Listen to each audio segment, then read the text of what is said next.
lost to the team that we.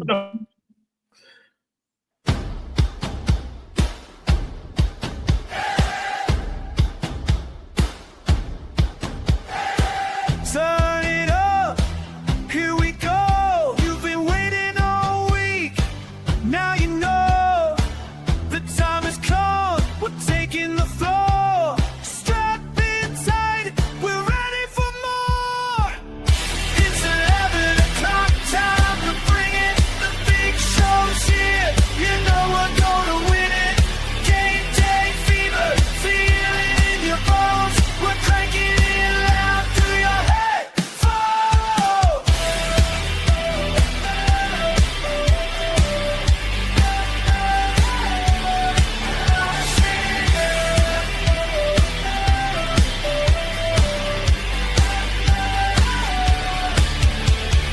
Marcus steps up, breaking it down.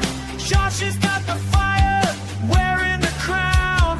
Johnny brings the heat, never backs away. Maniac lives up to the Navy display. M3's in the mix, tripling the thrill. 5 voices strong, bending your will. Another one. Yeah, you hosted, Marcus. College football fans? What's up? Another happy Saturday, a college football Saturday. Man, a lot of stuff to discuss. College football playoff games, bowl games, coaching changes, portal hits. Damn, a lot to cover. Feels good to be back, though, in the driver's seat today. Marcus, your resident Michigan fan from A House Divided. Got my boys over here to the right. We'll let them go ahead and introduce themselves. What's going on, fellas? Was good. I guess I'll go first. Marcus It is talking I, good too. the Maze Madman. And we got some things to talk about, including that loss by Ohio State. What about y'all's loss? Multiple scores. No, to a bowl team we games beat. don't matter. Bowl games don't matter. Bowl games Yo. don't matter, bro. Yo, what it do? What it do? We back No, again. y'all lost 2 games in a row to end the season. Hold on, bro. let me. Hold on. You lost 2 A games lot in of a row time for to that. end the season. That ain't a way to go out. Johnny not even wearing the team colors. Stop it. This again. Right, he But got the block in It's his me, hat. Johnny Olden Jr., and we got a bunch of stuff to talk about. Michigan's lost, Ohio State's lost, Ole Miss cooking, Trinidad Chambers. Oh, baby. And we're gonna get into it. Indiana, Google him. Some of y'all ain't got Google. Y'all got it and ain't using it. Yo. I know who I got to talk to about that one. M3. I know who we got to talk to about that one. You already know it's your boy, the Maniac. First of all, Happy New Year's to everyone, all my brothers on the panel, everyone in the chat. Hopefully it was a good and safe one for everybody. But look, man, 2026 is here. The playoffs is coming to an end. We at the semifinals. But like Marcus mentioned, there's a lot to talk about, a lot of recapping of the quarterfinals and a particular bowl game. So stay tuned. Show. We did Maze, Johnny, Josh. What up? What's up? I'm ready to talk about it. Let's get into it. All right. That's it. I In like the that. famous words of Maze Madman, I'm upset. Yes. But it's a Are you reason I'm mad? upset. And it has nothing to do with the loss. It has to do with the fact that we tried to get y'all to do a live stream last week. Y'all didn't want to do it. But now all of a sudden y'all want to do a live stream. Okay. Hey, Okay. whoa. Okay. We here. who was we? We here. Who was we? No. Who was we? We is me and you tried to get them to do a live stream last week. All right, cool. And then that didn't happen. Now all of a sudden it's happening. Corny behavior. You didn't push it like. Hold on. When you said we, not only was it you and Marcus that agreed, but also You did I agree. said let's do You it. did agree. You agreed, but then nobody wanted to set up a time, and certain people were quiet. So like, so I'm here. Let's All go. right, man. Let's hop into it. Let's go ahead and start talking about the games. I'll even be gracious enough to throw our game up there first. Let's break it down. Citrus Bowl, Michigan versus Texas, highly touted quarterback matchup. Bryce Underwood, Arch Manning. I guess I'll give my thoughts first. Given what was out, right? Given who didn't play, I thought the first half was admirable. It got really treacherous there in the second half between turnovers and just really not being able to get a stop when they needed to. It was pretty demoralizing watching Arch Manning take off for 40 or 50, whatever that 60. it was. Jesus Christ. Yeah. Yeah, it was pretty demoralizing. I'll say that in the first half, I was feeling pretty optimistic about the passing game. I think we were handling Colin Simmons enough to move the ball. I felt like they were getting completions, drop back passing, not just RPOs, but drop back passing that they weren't getting through a lot of the regular season. So it felt like they paid a lot of attention to something and it paid off. I think not having a cow tailback like Jordan Marshall in this game kind of hurt because they didn't have a secondary pitch, right? Bryson Cusdell ran for around like 85 yards or so, but it wasn't the dominating lean on them type of running game we've had all season. So you really put it on Bryce's arm to win a quarterback duel with Arch Manning, and he lost. I don't think that's the end all be all on the story as far as Bryce Underwood is concerned, but in that game, that's really what it boiled down to. I don't think either defense really played particularly well. It was just they had the better guy at QB. They didn't turn it over, even though they probably should have a couple times, but they didn't, and that's how the game went. Ain't much to say after that.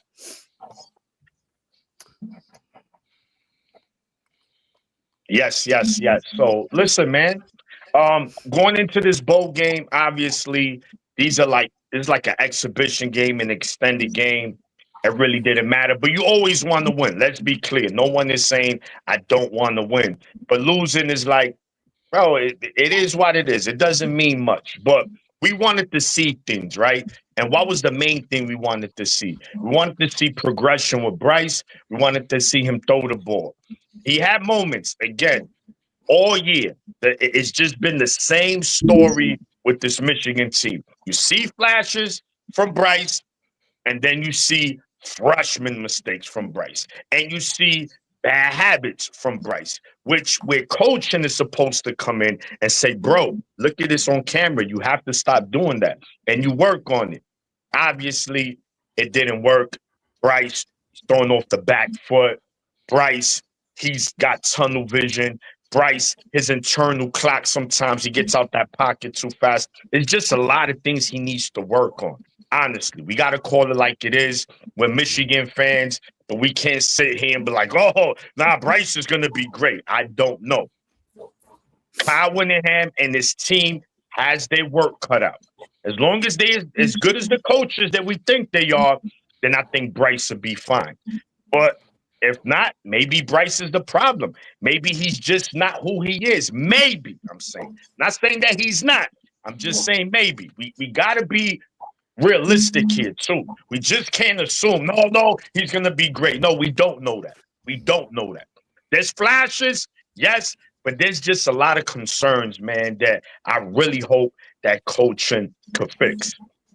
Because if not, that's going to be a lot of money down the drain, honestly. And I hope not, man. Bryce, I think he could really be him. So, Texas, shout to Texas, man. Arch Manning, I was one of them, cooked them, and deservedly so. That first game against Ohio State, horrible. The next game against San Jose State, horrible. The first 3-4 games, he looked bad. But you see, he got better. He got better as the year went on. Something you want to see from your quarterback.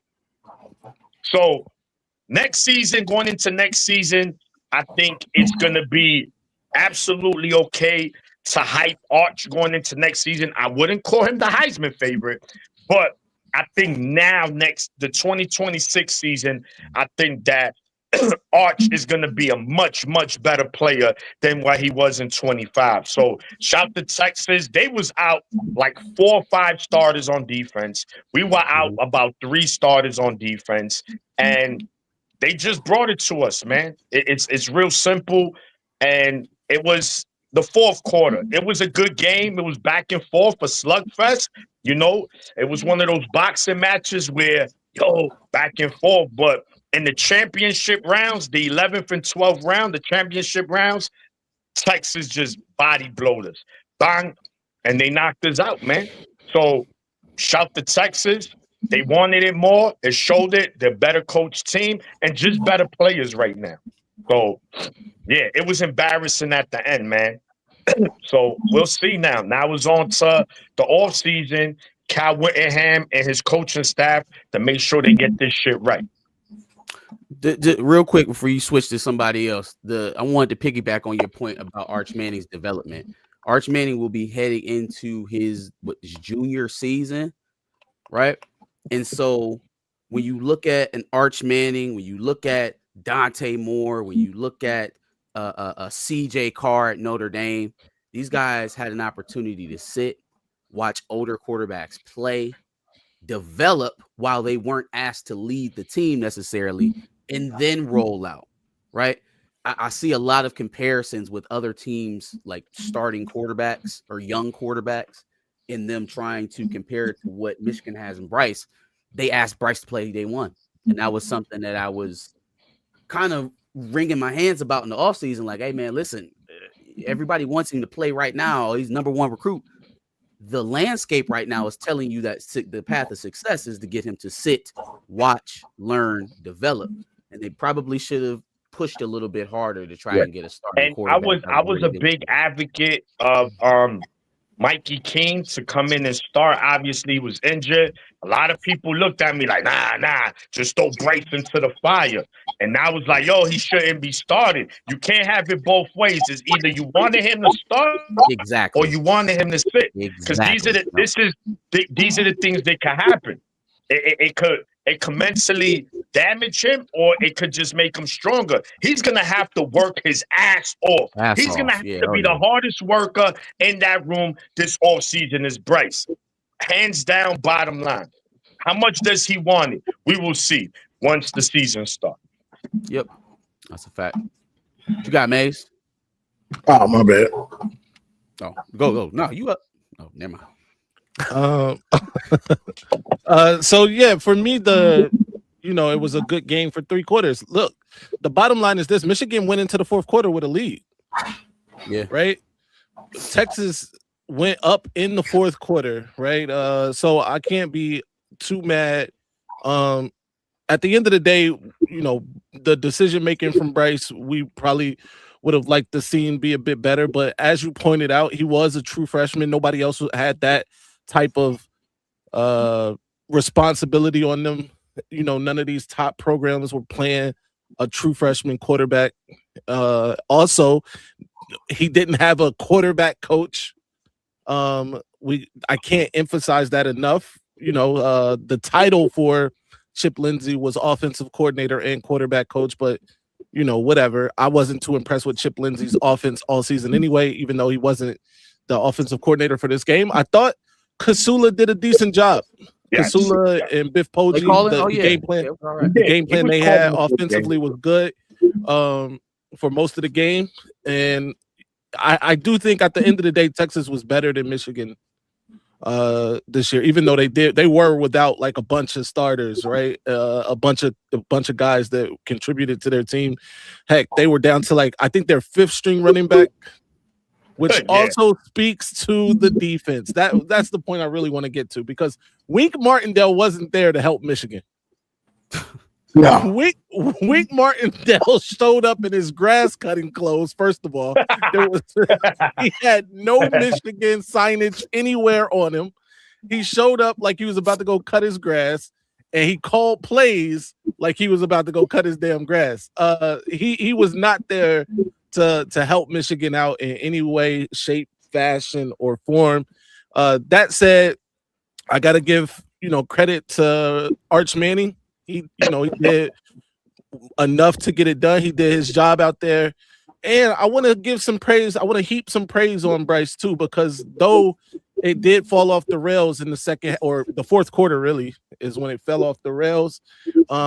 For most of that game, he was good, man. 199 yards passing. I mean, that's nothing crazy, but it's decent. And then 70 plus yards rushing, 3 total touchdowns. I got to give him some praise for that. Dog, the first touchdown to Kendrick Bell was amazing. That was right in the face of, he was getting smacked. He throws a ball in an impossible place. Kendrick Bell, I got to give him credit too, because he made a great play on the ball. So we got to give credit there. Kuzdal had a decent game. I think he was over 80 yards rushing in this game. But it came down to the mistakes, and you saw the difference in a guy that Marcus, as Marcus pointed out, got to sit and watch a guy play quarterback for 2 seasons. Compared to a guy that was thrust into, the leadership Marcus senior role next season. Day one. No, he's a red shirt junior. Yeah. So there's a huge difference there. No, I mean it's not, but if this thing won't work for me, there we go. Yeah, it's not really a fair comparison, but when the quarterback starts playing, you want to see some type of progression. And I feel like we saw some progression from Bryce this year, but once, and I said this in my post-game video, once the game is all on him, he gonna throw a pick this year. that's just what it was. That's just what happened in all of the games where once we got down and it's all right, Bryce, it's on you. Northwestern. Interception. Northwestern. Northwestern. Yeah, that's the only one. To Marsh. Where he had the big time throw running outside the pocket, and then we ran it the rest. But when we really we're down 14, and it's on you, Bryce. You know what I'm saying? So, but this game, Michigan showed some fight early. For most of the game, honestly, the defense wasn't playing that well. That's just a fact. They weren't playing that well. Who knows if the defense and Wink were still bought in or whatever, it could be different. But then you had Texas with all their guys out, so that's no excuse. So defense let us down. I saw it early. I was like, this defense is garbage. I said, Maze, this defense is garbage. And that continued. It just got worse, it seemed like as the game went on. We had to hope that our offense would keep it going. But Kuzdal's he's not an every down back. He doesn't do anything dynamic. He's not gonna make anybody miss. He just runs into when there's a defender, he just kind of runs into him. Dang, bro, try to make him miss or something, and he gets lit up, So he does what he can, but there's a reason he's not a starter. He's third on the depth chart, probably should be fourth, honestly, with Jasper, but besides after we couldn't run the ball and it got on Bryce and he started to turn it over, and it's Arch you could just see the momentum and let's get it. I got to give it to Arch because I killed him earlier in the year when he was garbage, which he was, and then he slowly got better. So as he got better, my opinion on him changed. He's gotten better, and he quiet as kept, he put together a pretty good year for a first-year starter. A pretty good year. Capped it off against us, but he's starting to get it. He could live up to the hype next year. The hype that they gave him this year, he might live up to it next year because he's starting to. You're starting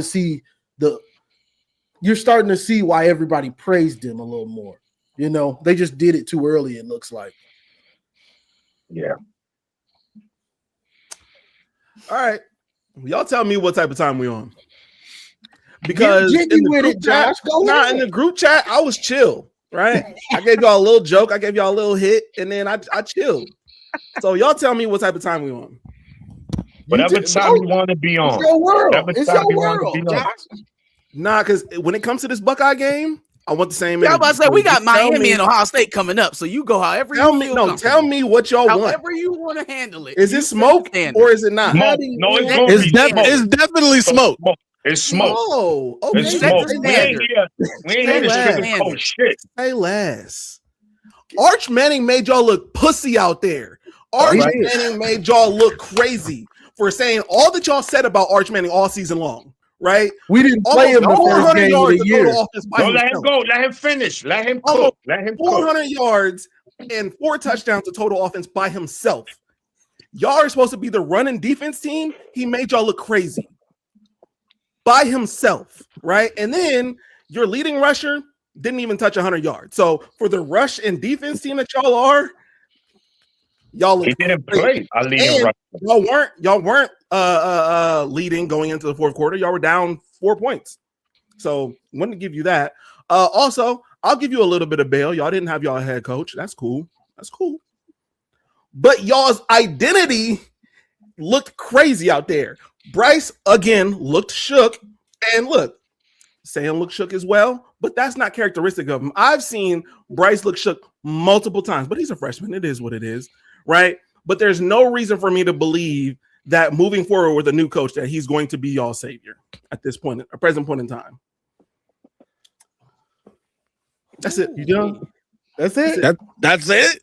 That's it. You sure? Hey, we frying them Buckeyes. I'm gonna tell you right now. I was say, is there any consideration for any consideration for your leading rusher, starting center, starting right guard, and starting right tackle all not playing? Starting left tackle as well, all not playing. Sure, that fixes Bryce looking shook.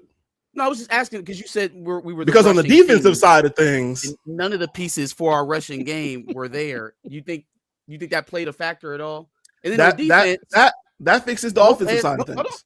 I want to pose the question so you can respond. Sure. So on defense, both edge rushers, 2 middle linebackers, and a safety that all played either started or played significantly throughout the season. Gone. Does that have any effect on the defense either? You think maybe possibly considering? It has effect on it.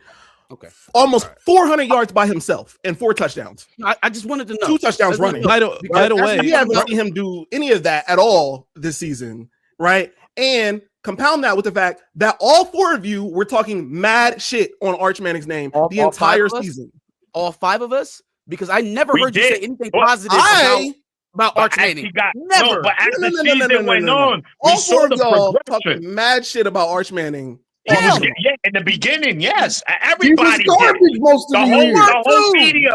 Everybody. Okay, so then if he's garbage, 400 yards. But he got better during the year. He did not get that much. Hold on, bro. Listen, again, there's a Superman Clark Kent. Arch Manning. There was a difference too, by the way. Arch Manning did have almost 400 yards by himself, but Bryce Underwood had almost 300 yards by himself and 3 touchdowns, and he is a true freshman. And so I don't.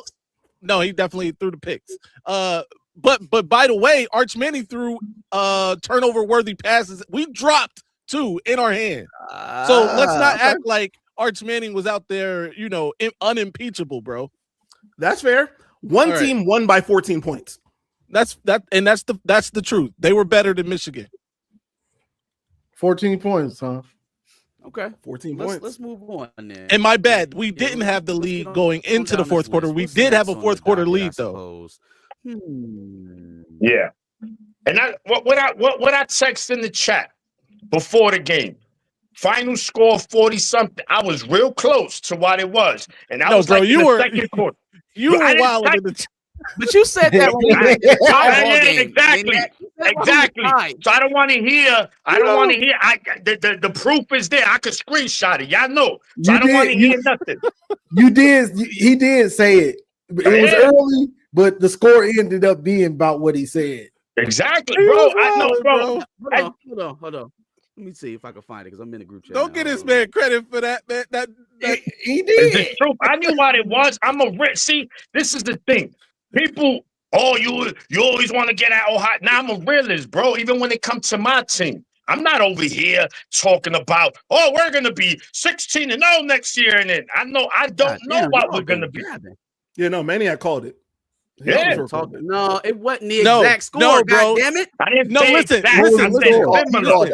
He did call a similar score. The problem that we had wasn't that he called a wrong. I could only give Maniac way off with the score. No. Of course, you can only give him props. I can only give him props. He called it. You chill out. No, Maniac was saying we had what we like through an incompletion, and Maniac was like, "Oh, game's over. Game's over." I'm like, damn, we're tied up right now.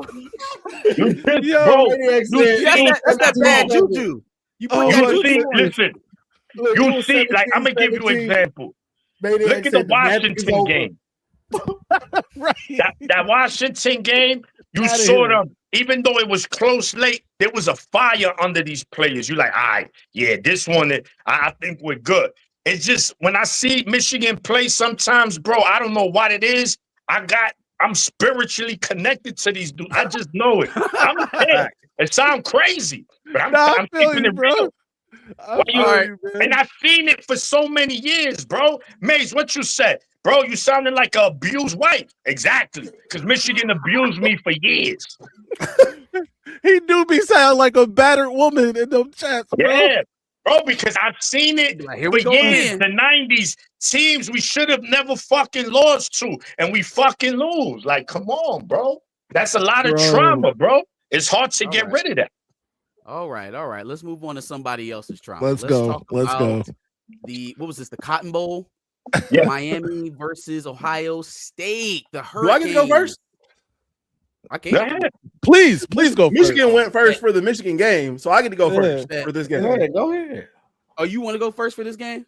Yeah. I'll go next. Yeah, Josh, give us your thoughts. Go ahead. All right. Now, I gave y'all smoke, right? Only because y'all said it was smoke.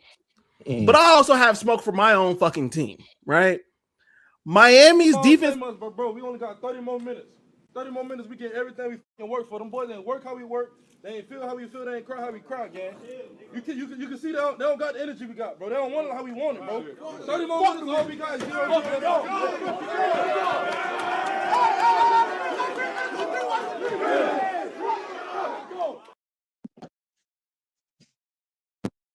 You muted. You muted. All right. Oh. Woo. Yeah, no, please continue. Now, Miami's defensive line made our offensive line look pussy out there. Absolute garbage. Absolute trash. Even when they were winded, right? Even when Tegra didn't even play the entire game from what I saw, made our offensive line look garbage. Straight pussy. Straight terrible. And by proxy, made Julian Sand look terrible and looked absolutely shook. Looked crazy out there, making terrible decisions because he's always got to wonder if there's Bane right behind him.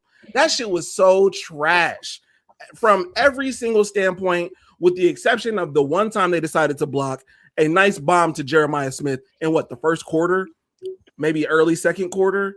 And then, the drives where they started to come back, they started to look a little bit better. But for most of the game, that offensive line looked absolutely atrocious, straight pussy, and I hated every single thing about it. The defense, they kind of contained Miami for the most part, except for the garbage time scoring, and then after Carson Beck's first touchdown, I believe. For the most part, the defense did their job. It just didn't look how we wanted it to. I would have liked way more pressure on Carson Beck. I would have liked them to get the ball in an advantageous place. And for the love of God, I'm so happy that Jaden Fielding is no longer going to be on this team because he's the worst kicker ever. He is the worst kicker ever. I'm not going to say I hate him. He is the worst kicker ever. Because he did get death threats. I'm not going to say I hate him, but he is the worst kicker ever. Both guys threatening the lives of their own? No. Oh, my God. I despise Jaden Fielding's kicking ability, the very least. He played good for y'all in the playoffs last year, didn't he? That was him, right? The Michigan game, this game. I honestly thought that was a game. I thought he was done with that, honestly. No. All right, Ryan Sims is giving me the green light. I hate him. I hate Jaden Fielding. Like, how are we who we are and we can't get a sufficient kicker? A sufficient kicker at the very least. Who are you? Decent. What do you mean, who are we? You said, how are we? Who we are? Who are you? Are you? The Ohio State University. Okay. Okay. All right, Smoke's back. How are y'all laughing? We beat y'all. We talking about Miami, Ohio State.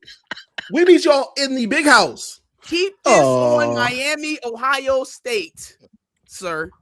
That's where we at today. We gave you all the time in the world to talk about Michigan. Don't let him get ahead. No, listen. We ain't in no rush today. There's no football games. We here. So we here to let's talk about it. So go ahead. Because we go. I'm putting your team. I'm putting your school in the headlock. So make sure you let it out. You can't put a team in a headlock that you can't beat. No. You can't tell the Maniac. You can't beat is a crazy statement. You can beat them this year. Okay, you're gonna see it. Watch me. Don't worry. You can't say anything about us. My right? turn. Lost in y'all's bowl game. All right. 5 losses followed by 4 losses after your national championship. That's improvement. What does the season even mean if you can't make it back to the playoffs? You didn't win the Big Ten. Can't prove it. But go ahead. Y'all couldn't make it back to the playoffs after your national championship. Couldn't even touch it. And you couldn't even beat us with Davis Warren. Fuck we talking about? Beat y'all this year at your home field. Y'all had to guard the 50. 6 years. Your coach cried like last year. Like last year, 13 10 like that. Cried. We made your coach cry. Nah, I know y'all did it. And mind you, he's 2-1 against your coach. The narrative now. I do focus on Kitty Cat. Is 2-1 against your fucking overrated coach, and I'm gonna cook his ass too. Oh, I can't. He's not even a coach. He's not even going to be a head coach anywhere anymore. That's right. He's still 2-1 against Ryan Day. He's 2-1 versus your guy. And you guys praise Jim Harbaugh, knowing that he has a losing record against us. No, but not against Ryan Day. He has a losing record to Ohio State. But not last time I checked, y'all lost at your home field and had to guard the 50 looking pussy. Looking Hold on, are you done, John? Are you done with your Miami? Do you want to? I've been done with Miami. I'm cooking y'all now. Get out of here. I've been done with Miami. I'm cooking y'all now. Listen, Marcus. Loaded clip, fully loaded, 16 in the clip. I need you to empty it and reload it. That's what I'm doing. I'm going crazy. Because what these OSU fans was talking like they team was, oh man. Go ahead. We're about to make it to the playoffs again next year. Where are y'all going to be? No, next year. Where are y'all going to be? Y'all going to away. Another 3 losses next year? Are you going to let me go now? Is it my turn to go? You go ahead. Okay. So, first of all, we got to do a couple housekeeping things before we start talking about the game. First of all, you're going to apologize to Tigra. You're going to apologize to Tigra right here on the stream because you made all of your offensive line problems Tigra. And then Nickelback went out there. How you telling me to apologize to him and you're not saying his name right? I don't know because he ain't my player. But you're going to apologize to him because Nickelback went out there and got trashed. I mean, thrown around like a rag doll. It was borderline sexual assault what was happening to your offensive line. Absolutely. Also, the reason I'm not going to apologize. We got to put out an APB. We have to put out an APB for Arvell Reese because he hasn't been seen since week 11. Where is the All-American? Where is the first team All Big Ten? Where is the instant first round pick? Where did he go? Is he hiding? Is he playing hide and seek? Did he not? He pulled a Ernest Hausman. He don't want to play football no more. What's going on with my man's? Pulled a Ernest Hausman is crazy. He was the hottest thing. He was the hottest thing since sliced bread leading up into the Michigan game, and we ain't seen him since. And we ain't seen that man since.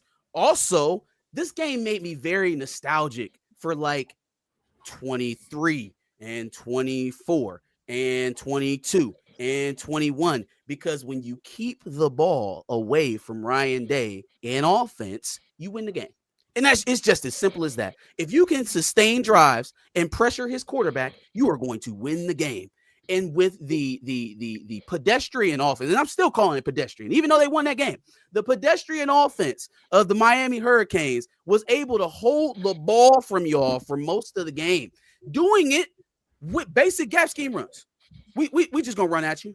We just gonna take Fletcher and we gonna run over. What's your middle linebacker's name that you told me was great? Sonny Styles. Man, god damn. My man's jaw is still on the floor of the Cotton Bowl right now. He got to have a jaw replacement because this shit is in the Cotton Bowl presently. Got trucked.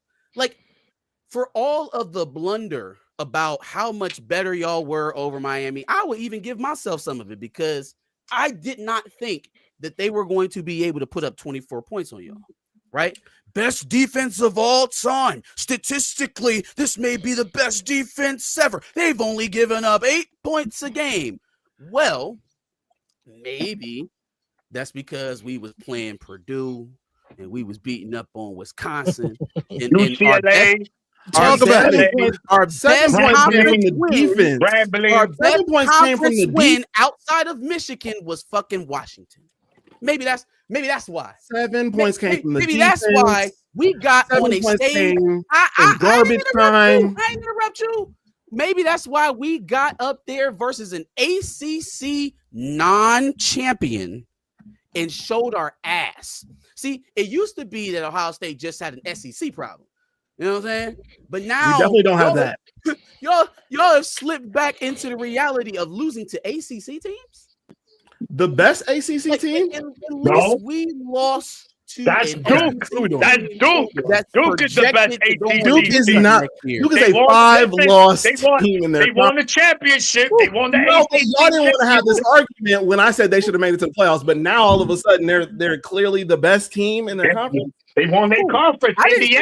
Indiana won the conference, right? They the best team. Hey, Duke. Indiana is definitely the best team in the conference this year, for sure. No question. No question. And they proved it in the Big Ten championship game. I'm not arguing that. I want Indiana to win the whole thing. Well, of course you do now. Yeah. Of course. Duh. Yeah. I would want the team that beat me too would go win a national championship. No, that's but not how that works. We all can't choose. Because we beat y'all and y'all don't want us to win the national championship. Right. I was about to say I would prefer the team that beat us go win a national championship, but beggars can't be choosers. So no, you wouldn't have wanted that. You would have been mad how we went and won the national championship. No, it's cool, bro. Cap. Okay, now we're just lying. Lying. Okay. Maze. Yeah, go ahead, Maze. Or goddamn Maniac. My bad. Oh, me? Oh, yes, sir. All right. So not too much with that scarlet on your hat. It's all right. Yeah, you call it what you want. The Falcons, baby. Listen, where do I start? Let's start with the I told you the dude is built like a 12-year-old Girl Scout. Your man Julian Sage. This guy, Heisman favorite. Texas, Indiana, Miami. Give me his stats. 3 touchdowns, 3 interceptions, 200 and something yards a game. He's fucking overrated. Get the fuck out of here. And then on top of that, right? On top of that, he's throwing to the best tandem receivers that America has ever seen in the history of college football. They got Jeremiah Smith. This guy's already. They got Jeremiah Smith. He's the Hall of Fame in the NFL already. He's already got his jacket, his gold jacket already. And the NFL, he's just the greatest. No one's never seen a receiver like that. And then you got Carnell Tate. And then you got another 5-star at Ennis. Wait a minute. And you got Ryan Day. Bro, the best teams you played, 3 fucking teams. 3 fucking teams. Michigan was mid. Washington was mid. Illinois was mid. Texas, Miami, and Indiana. Your team look regular. Regular team. Nothing special. And mind you, you have 6, not 1, not 2, not 3, not 4, not 5, 6 future round no, 6 first-round picks coming this April. Right? No, 5. 4 on defense, 1 on offense. No team in America. No team in America possesses that kind of talent right now. But Ohio State. Y'all won that natty last year, and that was the worst thing. And I'm going to tell you, because it gassed y'all. right? You won. Michigan won the national championship with their seniors and super. Oh, what y'all had last year on your team, right? Where was your man? You had no JT Chualala, whatever his name was. No Jack Sawyer out there. No Jack Sawyer out there. Katie Curry? Who? Who's that? Who? Y'all narratives are all over the place. Who? No. I'm breaking it down. Don't get mad. I'm just telling you what it is. Cool. That veteran, y'all didn't have that. Kaden Curry, he a fucking bum. The fuck he does in big game. 1 sack against Indiana. Get him the fuck out of here. Get him. They were sunning him. That dude 61. Oh, he had him in the lunchbox. He said, here, next to the Capri Sun and the crackers. Here, you fucking bum. Get the fuck over there. That's one. That D-line, y'all disrespected that D-line. And I'm going to get Juju and I'm going to get Garrison. I was at the Louisville game. They not that good. Oh, ask Ohio State. He took your left tackle like 10 yards in the backfield and tackle your fucking freshman quarter, whatever, the running back. The fuck you doing, you little ass motherfucker? Fuck you doing? Southern Yard. 5-star university we talking about. 5-star university. Not on that line. Everybody does less. Ryan Day. I told y'all. I fucking told y'all. He's not a great coach. He's not. He's a good coach. Bro, since he's taken over Ohio State, I'm not going to even do the 10 years. Let's go from 2019. He had Justin Fields for 2 years. 5-star.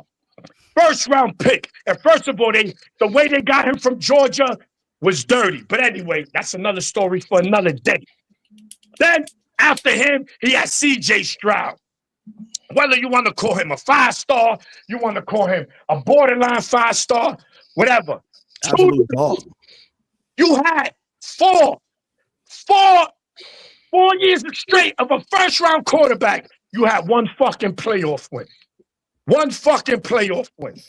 And then, finally, last year, one of the best teams I ever had, you still lost 2 games. And luckily, for the playoffs being expanded, y'all motherfuckers made it. Ryan Day's a fucking bum. I don't give a fuck.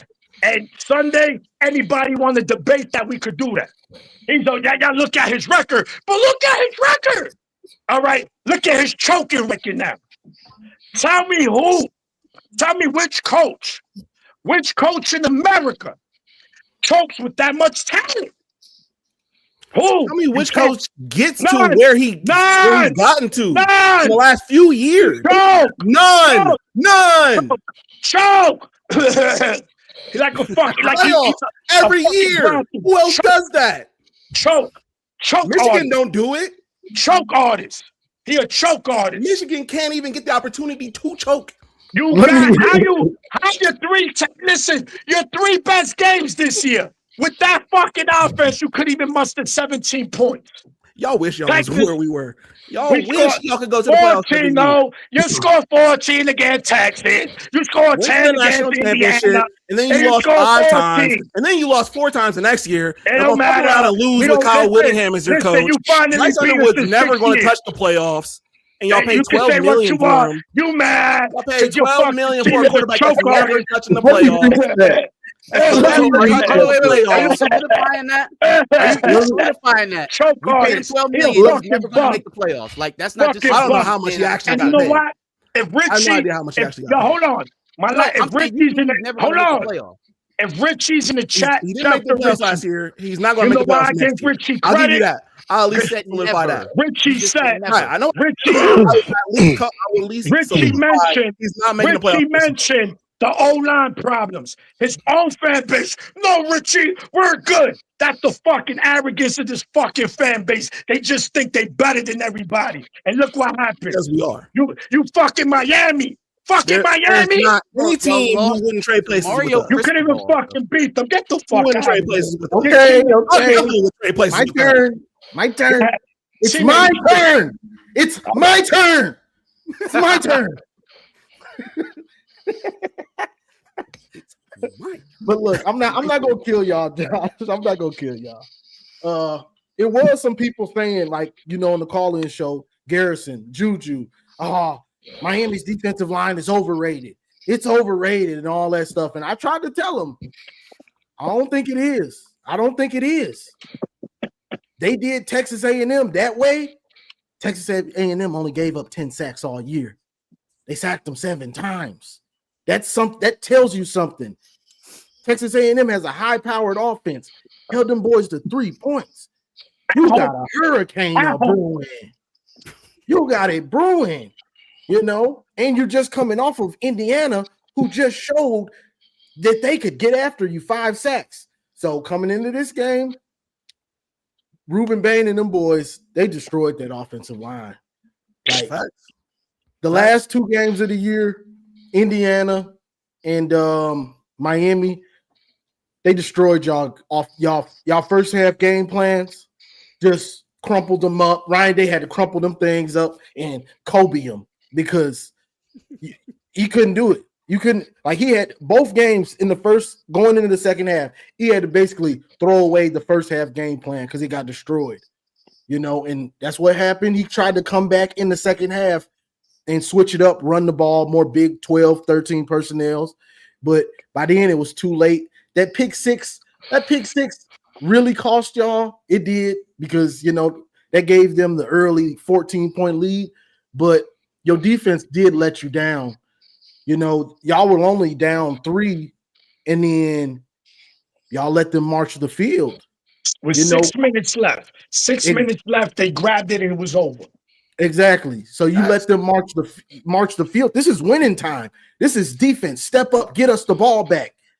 This is your moment. All that greatest defense ever and all that stuff. We need you right now. And they couldn't stop him. Carson Beck. The stats aren't going to tell you how good he played in that game. The stats ain't going to tell you. But if you watch him, third down, he was on point. Third down, getting the ball out of his hands quick. He wasn't holding on to it that long. And if he did, he was picking up crucial yardage to stay ahead of the chains. So he played a really good game, and people won't notice it unless they really pay attention. And their running back, he ran hard. Shout out to him.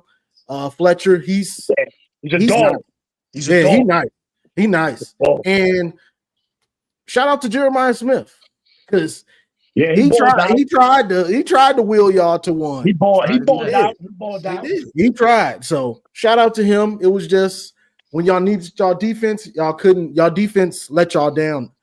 They had to get y'all that ball back on that drive, and they couldn't do it.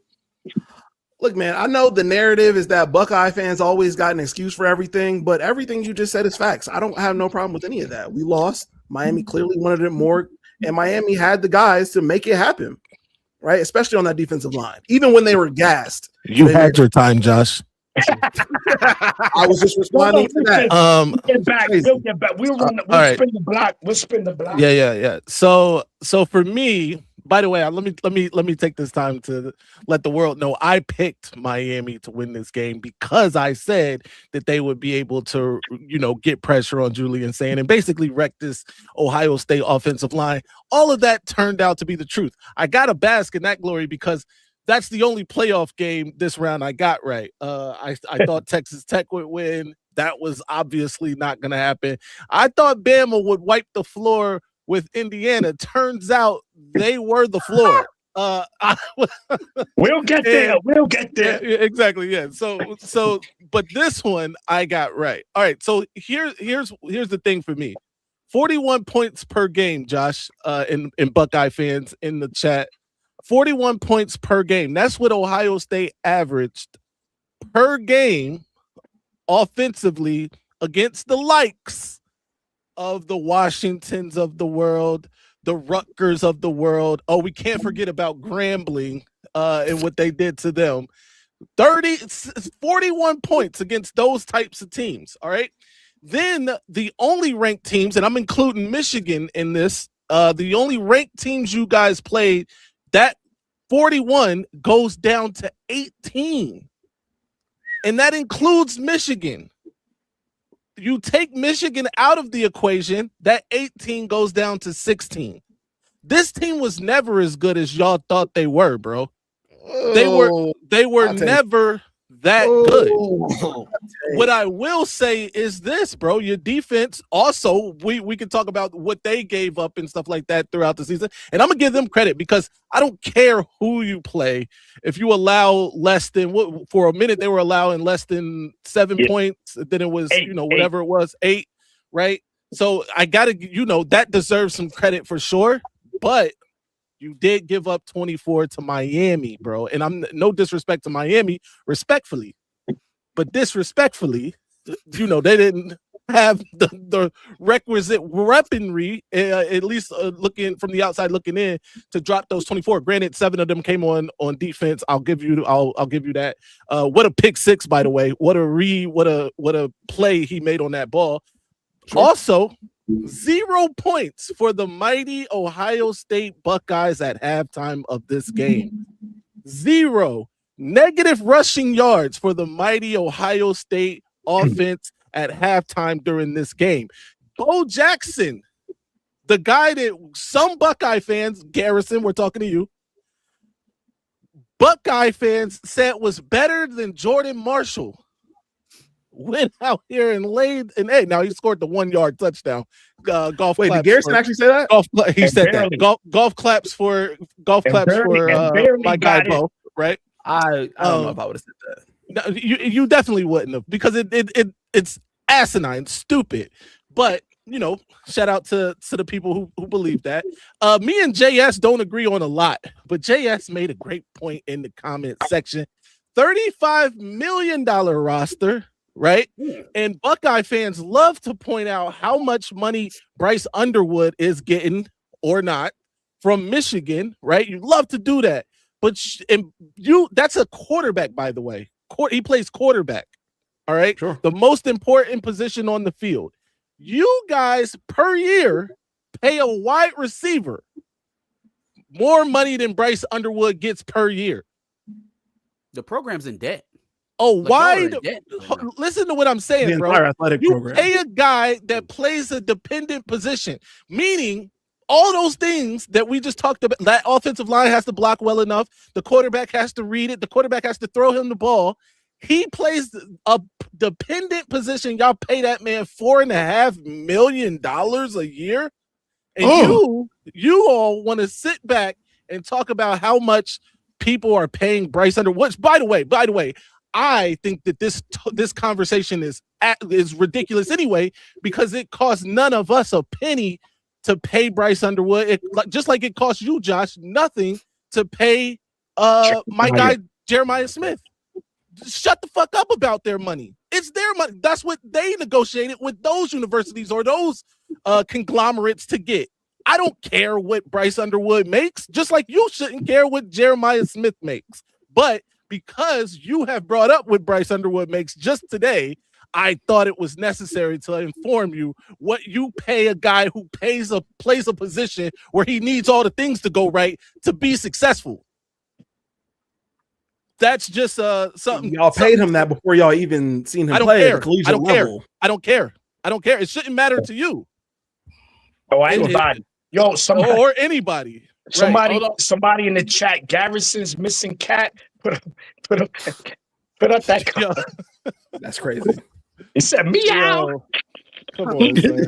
All right. Let's take a little bit of break from the games here for a second and do some of these super chats. Let's see. We've got Darshan is a new member. Appreciate you. You should become a member. Okay. Yeah, you should become a member as well. Look like he might have bought one and gifted one. Appreciate you. Charles Elliott. Who's that? Charles Elliott. I don't know, but he's a member. Oh, yeah. Charles Elliott is a new member. Yes, sir. You should become a member right there. Yes, sir. Jordy Goonshot. Appreciate the Gone Shot. My bad. Gone shoot. It's crazy. It's gone shoot. Jordy gone shoot. Jordy gone shoot. $9.99. We appreciate the contribution there. We need Bryce to get embarrassed. I'm happy he did. Dude thinks he's the greatest gift to Ann Arbor. Hopefully he will humble up and put in the work in this offseason with Coach Witt and company. So does he need a humbling? Yeah, a little bit. I'm tired of seeing him smile on the sidelines after he do dumb shit. That doesn't show confidence to me. That just shows like aloofness. It shows like unawareness of the situation. I want to see it on your face that you know you made a mistake. But that's a personal thing. I do think that he works hard, right? Like I don't think he's a guy that takes days off. I think most of the guys on the team who have vouched for them, I trust them, like a Max Bredesen. I don't think Max Bredesen would vouch for a lazy individual, but he does need to check his hubris, I think, a little bit. So there may be a little bit of truth to that. I don't think he's greatest gift to Ann Arbor, though. Captain Stabbing. We got That's a crazy name. Captain Stabbing 369. Stabbing is wild. All year. They did not play anybody. When they did play a good team, they went down 62, 52, and 6. All time. Let's All talk time. about it. See, okay, the two teams that they played in Indiana and Miami won because they controlled the trenches like crazy, right? That's Texas is a different situation completely. It was pretty hard to run the ball. 16 points per game against those teams, Josh. Texas is a different game than Miami, and we won that game. All right. By the way, Big we House scored more 8-2. points against Texas. All right. But all right. They also scored way more on y'all. We absolutely did. I didn't even think about They that. also scored way more on y'all, but anywho, the Big House 8-2 with the $1.99. We definitely appreciate you. 22 versus Georgia. 22. he's talking about fielding. Completely Philly. deserved. Okay, 22 He's talking about versus fielding. Georgia. Yeah. 24 versus UM. 25 versus Miami. Wide left king. Wide left king. 1,000%. That's a wide left. 1,000%. That man's a legend. No. And then the Blegerer. I don't know. Sure. Appreciate the $5. Fumbling a generational defense is one of the worst coaching jobs I've ever seen. Pathetic. No one does less with more than Ryan Day. Thank you. Tabernacle. Can we say that Matt Patricia also lacked any kind of creativity in getting to Carson back? Now Here we go. Best defense ever. Oh my God. No, sure. But in the Miami game, he lacked creativity in getting to the quarterback. Oh my Or God. You just couldn't. You just really couldn't. Pressure all year, not get pressure. Arvell Reese, Caden Curry, they didn't get pressure. Yeah. Those two things can go together. They can work. We'll spin the block. Let's get to the other games. All right, and we appreciate the last 199 with the new profile pic from Jordy. Appreciate you. All right, Oregon shuts down Texas Tech. Man, that went about exactly how I expected it to go. Not like that. I didn't like that. I picked Oregon, I expected it to go like that. Not like that. What I think ended up happening was once they found out that Texas couldn't really threaten them in terms of scoring, they bled the game out, right? I don't think Oregon was all that pressed to go score 50 points, right? They wanted to score the amount they needed to score to win the game. And so when you realize the other side, the other team's offense can't threaten you in that way, then you play ball control. Right? Honestly, it's probably the reason why the Michigan-Ohio State score was what it was and not 50-9, because once it became clear that we couldn't threaten their red zone, then it's time to run the ball and get this game over with, speed up the clock and get out of here. And that's really what you got out of Oregon. I think it was a great year by Texas Tech. I think they played well above their expectations. I expect them to take a step into, further exploits next year. However, this was one of them games that kind of proved the point of this whole expanded playoff for me. It's like, and I think the next game with Ole Miss will prove that point as well. But okay, Oregon trounced JMU, and then they blew out Texas Tech, two teams that I think that they were clearly better than. And so we planned the pageantry games to set these teams up in positions that, the business people think that they should be in, only to see blowouts, right? The first round bye teams are 1-7. Mm-hmm. They're 1-7 in the last 2 years since we expanded. Talk about it. Number one, we have too many teams in the pool. and they have us focused on arguing about the last two in a 12-team pool. There are not 12 teams that can win a national championship every year. There just are not. It's not. And it's never going to look that way, even as long as they have it set up the way that they do. I prefer a model where everybody plays week one, and the first round bye people now would just turn into home playoff games. Like, do away with this first round bye stuff. Should we be playing football into the second or third week of January anyway? Yes. You know? So, yeah. So, I mean, that's just kind of what I took from it. Good game by Oregon. Great season good season by Texas Tech. But this game went the way it was supposed to go. I'll go real quick. Honestly, I had Texas Tech picked to win. When I see a defense, a really good defense, sometimes I get enamored with them. But Texas Tech didn't have enough offense. Now, we killed Garrison before. I got to give him his props on this. He did say that Texas Tech's offense was boo-boo. So that's kind of was the difference in the game. Oregon is more of a complete team. Defensively, passing game, running game, they can do all of them pretty well. Texas Tech has a really good defense, and can run the ball okay, but their passing game isn't very good. And so, with that being said, their quarterback, he wasn't taking what was there. He was holding on to the ball too long when there was yards to get with run after catch. If he hurries up, if he does it with anticipation and understands, okay, I got to get it to him fast, and so he can run after the catch. But he would look, then get it to a dude that was already open a second and a half ago, and now Oregon's defense is on top of it. Now, they still might not have won, but that would have gave them a chance because Texas Tech's defense, they were as advertised. They showed up, and they kept Texas Tech in this game probably way longer than they should have been in this game. So shout out to the Texas Tech defense. Them boys played lights out, even in the loss, and so did Oregon's defense also. But this is a maturation process, and then I'm going to put it on to whoever. But this is a maturation process. You never been to the playoff, Texas Tech. So those players, the coaches, this is a learning experience on what it takes, the feel, how to prepare. So, they lost, but we'll see if they can get back, and maybe they'll be more prepared for the playoffs. Sure.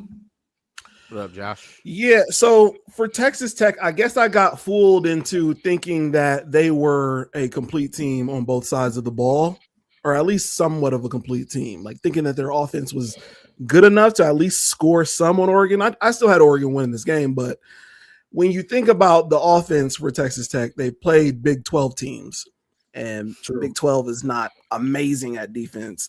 And so seeing this Big 12 team with solid defense, I guess I thought they would give them a little bit more fight, but it just didn't happen. Now, Oregon, being in a advantageous position for themselves, cannot win this national championship. I want Indiana to win this national championship so I can then go back and shit on the SEC for yet another year, okay?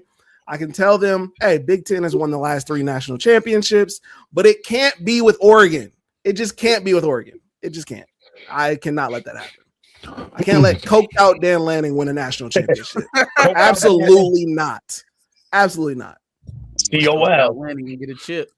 For me, I saw this game a little different than Marcus saw it. Like, I thought Oregon was trying to put up points. They definitely were. It's no question about it. They went for it on 4th down several times. They got in the first half. In the first half, this game really wasn't a game in the second half. Sure. I also think, though, that it's a false narrative that even Garrison was spinning about Texas Tech's offense. I do think they struggled in this game, obviously, right? There's no doubt about that. I think the quarterback play wasn't good enough for the most part in this game. And he's had a lot better games this season. For whatever reason, he was off, especially early. That said, this team averaged 480 yards of offense this season. They averaged 40 plus points. No, I get that, but that's 40 plus points a game also in this team. Granted, it was the Big 12. I acquiesce to that. So, take what you want to shave, however many yards and points off you want for that. But it's not like they were bums either. They still, they were still holding Oregon, defensively, like Johnny pointed out. So that defense is for real. No, the defense can absolutely play. And when they got opportunities, those wide receivers were making plays. So I feel like if all they needed to do early was put a touchdown on the board, they didn't provide any scoreboard pressure, and that's what their the undoing of them was basically, right? They just needed one touchdown. This could have been a drastically different game because they didn't score nothing. Right, no fact. I think that Dan Lanning is one of the most overrated coaches in America. I know this isn't a popular take. However, he coaches at Oregon. Whoever coaches at Oregon is going to look better than they are. He has an abundance of resources. He has, the Nike mega train behind him. This guy is a habitual choker. He's habitual with his. He faced the board twice in one season, both times choked. He, had the opportunity against the other state last year in the playoffs, choked. This guy is really, I'm standing by this. He's diet James Franklin. He's James Franklin 0. Like he's better than James Franklin. But, but still, he's James Franklin, his alike. You know what I mean? Like they came from like the same kind. They're the same person basically, right? He's a little younger, a little more fiery, whatever, right? But he's not a great coach to me. He benefits the most off of his roster more than anybody. And that includes Ryan Day. He benefits the most because of his roster in all of college football. And without that roster, he would be some amalgamation of my guy who just lost his job in Florida. Like that's really yeah. That's who he really is. Granted, I got to give them credit. They won the game. They never really were in trouble in this game. They move on. They're probably going to lose to Indiana again, but that's just what Dan Lanning does. Yeah. So this was probably, if you count in the Indiana game, the least competitive game on paper. One of the look, we scrounged up a Duck fan. Yeah, good for him. You say Dan Lanning's name 3 times, they come from nowhere. No, when we look at this game, man, Texas Tech defense is nasty. They held Oregon to 6 points in the first half. The defense did their part. The problem is, man, the offense was shell-shocked. They just couldn't do it with the exception of that one long run that running back had. And then the field goal kicker missed that long field goal on that same drive. It was pretty much all she wrote. I felt like that running back gave up too early on that long run. He should have cut back. He had blockers, bro. He had like 3 blockers. Don't let your blockers, they fighting for you, bro.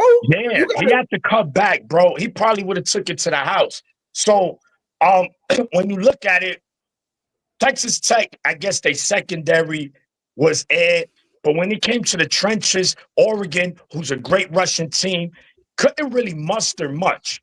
Now, that turnover to start the second half, with a DN Luga, whatever his name is, he stripped that fumble and took it to like the 12-yard line. Yeah, and once Oregon scored that touchdown to go up 13-zip, you just already knew it was over from there. Now, with Oregon winning, it guarantees for the 3rd straight year there will be a Big Ten team in the national championship. Not only 3, that's 3 different Big Ten teams will be in the national champ. Now, I'm not a big conference guy because I don't give a fuck. Because if Indiana wins the Natty, it does nothing for Michigan. Oregon wins the Natty, it does nothing for Michigan. So I'm just saying, for whoever's in the chat about this SEC Big Ten, there you have it. But Texas Tech, you see, we in the new era, gentlemen. Texas Tech did this with NIL and transfer portal, right? Ole Miss, same thing. Indiana, same thing. So this is where we heading to, gentlemen. Is yes, you still got to recruit well, but if you could get put up the money to get these players to come in and use the portal, you could do it. The proof is there. The proof is there. So Texas Tech, they one of the biggest NIL spenders. All they need to do is get some offense, bro. They get themselves some offense, then I think they could compete and compete for a national championship. Not say win it all, but compete. Yesterday they were exposed, and that dude number 4 for Oregon, he's a dog. And he's a freshman, he's a dog. Talking about Brandon Fitty? He's a dog. Hey yo, bring up T Real's comment. We got no one is criticizing Dan Lanning, but never criticize more. You praise more for getting recruits, but you using it against Dan Lanning. He's talking directly to me. I remember this guy. He was on one of Johnny's lives. He clearly has a problem with me, and I'm okay for it. I'm here for it. This is what we do, right? We fine. Yeah. And by the way, I did criticize more. I criticized. He's talking about Sharon Moore in this case. Oh, bro, you defended more than anybody. You defended more. No, I did defend. I did defend more. I'm saying I criticized them as well, though, right? I defended more because of what I said, and which is still the truth, bro. Harbaugh did Sharon Moore 0 favors the last 3 seasons there on in terms of the talent he secured for Michigan over his last 3 seasons there. That's what I defended, bro. The talent on the depth of Michigan is what I was defending Sharon Moore on, not his X's and O's. And by the way, Dan Lanning, you replace Dan Lanning with whatever coach you would like. They would be Dan Lanning at Oregon. That's what I'm saying, because the cupboards are full there because they have Nike there. Before Sharon Moore, by the way, Michigan was not willing to spend money like they are now. By the way, that improved, by the way, over his 2 years there. But I digress. You clearly want a problem. We can have a problem forever. I'll tell you my takes, defend my takes forever. It's fine. Whatever, bro. We could have a problem forever. Starting a blood feud on the call-in show is crazy. No. I mean, he clearly shows up. He's like the fucking African dude. I want problems always. All right, we got problems there. Whatever. All right. So, shout to Oregon. They're in the semifinals, and the next game is who they're going to be playing against. So let's get to it. All right. So next up, we got, let me check the list here. Alabama, Indiana. Race is spelled with a C. But I promise you that's not what I'm doing. All right. Again, bro, I digress. It is what it is, dog. Like I just told you exactly what I meant, and you still not taking that for whatever it is. So whatever. Race starts with the C. Race has a C. Anyways, okay. So we got Indiana curb stomping Bama. Don't worry, bro. We got him. We getting ready to handle Mays right now. We getting ready to take care of him Lord. now. Yeah. I gotta go. I was flabbergasted to hear this man say what he said it late in the stream last time we was on too. It kind of snuck in there. He's been saying it for like 2 weeks. I did. And I even asked him to clarify. I'm like, you think that they're going to stop Indiana from doing what they do on offense? Alabama is. They're going to be able to keep up passing wise. Well, yikes. I mean, so really what it boiled down to for me was, I think Indiana, well, first of all, they were a better team. I think they showed it in all phases. Yeah. But also, I didn't even expect them to dominate the trenches the way that they did against Alabama. Alabama looked like they were running around Indiana. Indiana was running through Alabama. And that posture, I expected them to win, maybe by multiple possessions. That was not in the cards, though. I did not have that lined up. Thoughts from the panel? I guess I'll go here. Get this out the way.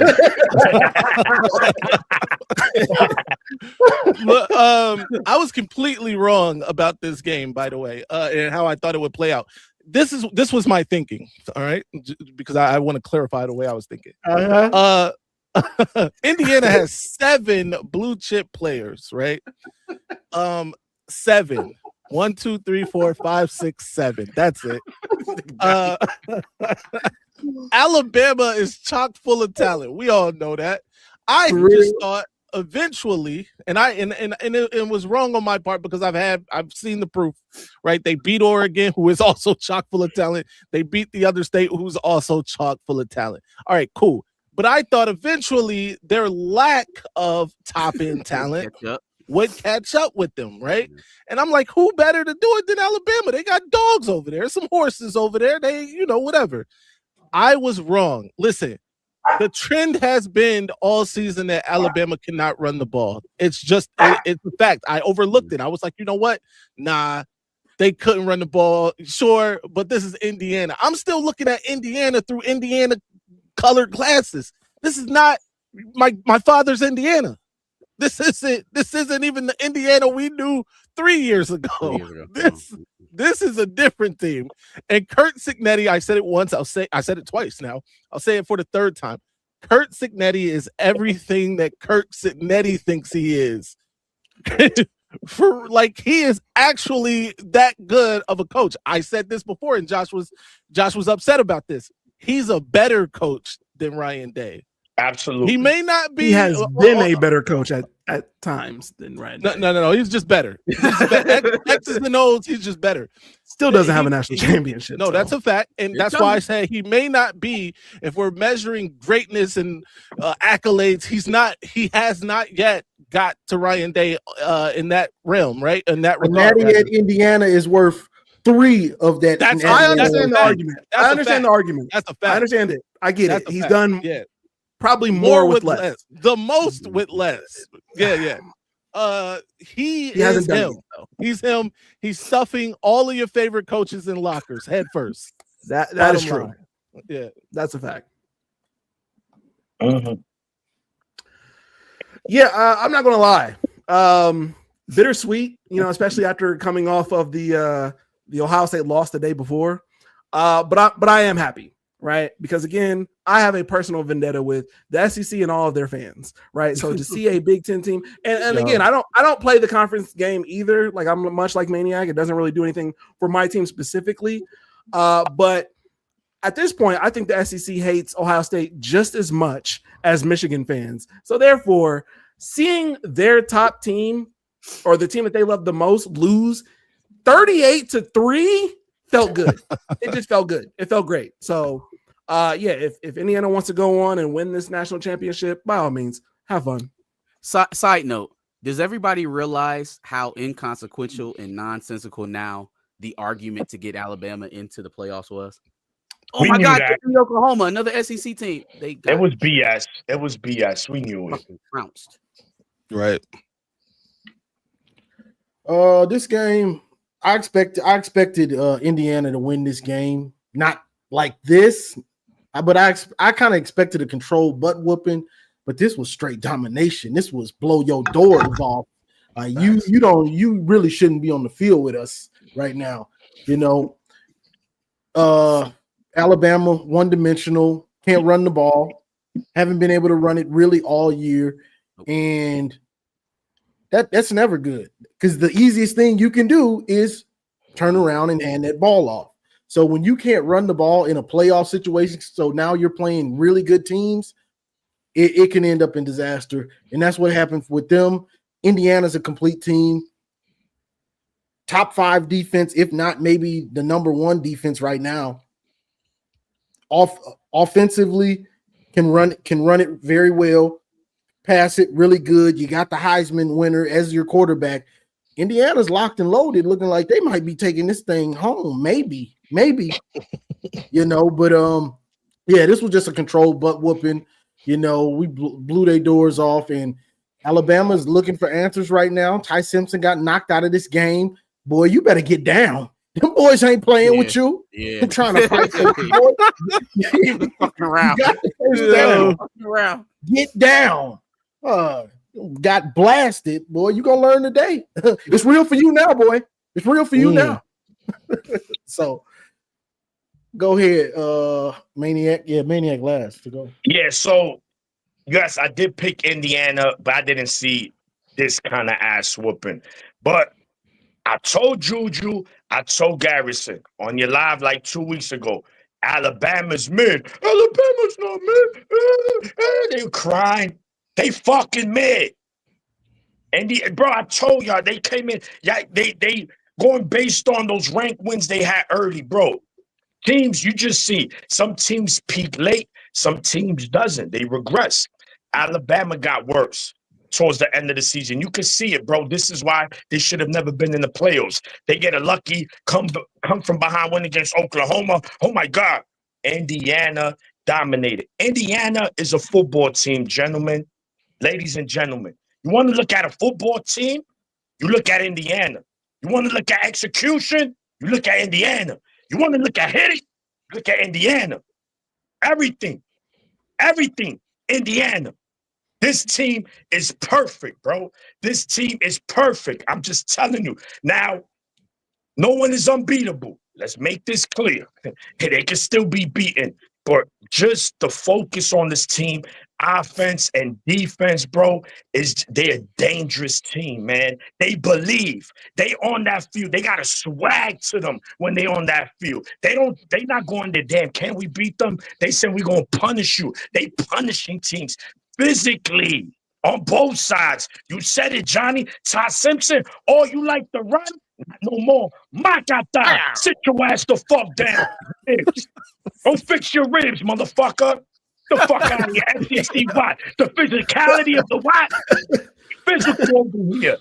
That's the thing. Indiana plays with a controlled chaos. They team, especially on defense. They get at you, but they get at you with discipline and fundamentals. You don't see their players out of position. You don't see stupid penalties. They cornerbacks turn around. Michigan, I'm talking to you. You understand? This team, bro, and they could tackle and they gang tackle and they could get at you. And they was missing probably their best D tackle. And they still dominated the trenches. Guys, this wasn't this ass whooping. This wasn't an embarrassment. This took Alabama back years. I don't care what anybody tell me. Alabama fans, yes, you're the greatest dynasty. No one can argue that. What y'all did in a 10-year span probably would never be seen again. But it's over. It's over. I'm sorry. Yeah, you'll make the playoffs here and there, but that fucking run is over. You don't get dominated like that and come back. Because that wasn't a fluke. Indiana's the only team. This is how I know they for real. The only team of every team with a bye. Remember, 1-7. That one is Indiana. And they look like, bro, they look hungry. Like they still like, yo, pass me my plate. I want to eat more. We not, bro. Shout to Signetti. Listen, if Indiana wins the national championship, this will be the greatest coaching job in the history of sports. You can't argue. Yeah, in the history of sports. All sports. Of all sports. What, bro? Indiana they have the second worst losing percentage in the history of college football. That's a fact. And in your second year, you might take them to a natty, and they not barely beating teams. They not winning fluke ways. They fucking you up. They putting their hands up. They winning these fist fights. Like, what's up, fam? Put your hands up. They're like, yo, you got it. No more, bro. I'm good. This team is for real, bro. But they got to play a team for the second time, and we know how it is. We'll get to that game. But anyway, shout to fucking Indiana. The motherfuckers look scary. Is this the worst loss in the playoffs besides the Georgia TCU game? Close. One of the worst. I mean, didn't lose 31. Y'all lose. Alabama, Michigan State. Yep. Michigan State got blanked. Y'all got blanked. Yeah. But that wasn't worse than this. No, like points wise. You're right. Anytime you don't score points, it's worse. As much as I hate Ohio State, this was worse because it was just like a fight, and they just got beat up, bro. Like Alabama, the motherfuckers was in the infirmary. Like, my ribs. You could tell, like, they probably still in Pasadena patching up because Indiana was too physical for them, bro. Hey, yo, real quick. I want to point the best case scenario for Michigan fans for the 4 remaining teams is that somehow Miami wins the national championship. I wouldn't mind Indiana winning it. I wouldn't mind. But if Indiana wins it, they 16-0. They don't win the Natty, right? Which is fine. You know, it's just and they a Big Ten team, right? It's for the record. Oregon, I'm with Josh. I don't want to see Oregon ever win a national championship. Just please, whatever. No. And then Ole Miss, I can't root for KKK University. So they're not winning. But Chuck, we're gonna get to that game now. Yeah. Okay. So we got a couple of games to preview here. Obviously, hit the super chat. Hit the super chat first. Super chats. All right. So before we get to the next games, where did I leave off on? I got you. You got it. Okay. D Moore development needs to be studied by Bryce. I think he's talking about Dante Moore. Absolutely. Appreciate the 199. Right. Indiana is winning the Natty. It's their destiny. Let's see. It's looking like it, but let's see. Indy QB is corny as fuck. College football loves it. He is college football. He is also corny as fuck, but that's fine. He's been doing the damn thing. I agree, but it's true. When you win, it don't matter. You don't know what he is. He's Tim Tebow. He's the reincarnation of Tim Tebow, not in playing style. He's even cornier than Tebow, though. Well, I mean, he's a different level of corny. I think being cornier than Tim Tebow is honestly in the eye of the beholder. Because that whole speech, you'll never see a guy play as hard as me. That sounds in practice. It sounds like he practiced that in the college. If you've been watching this dude's post game interviews, he's the corniest. Yeah, he's the corniest Leonard ever. I woke up the corniest, coach.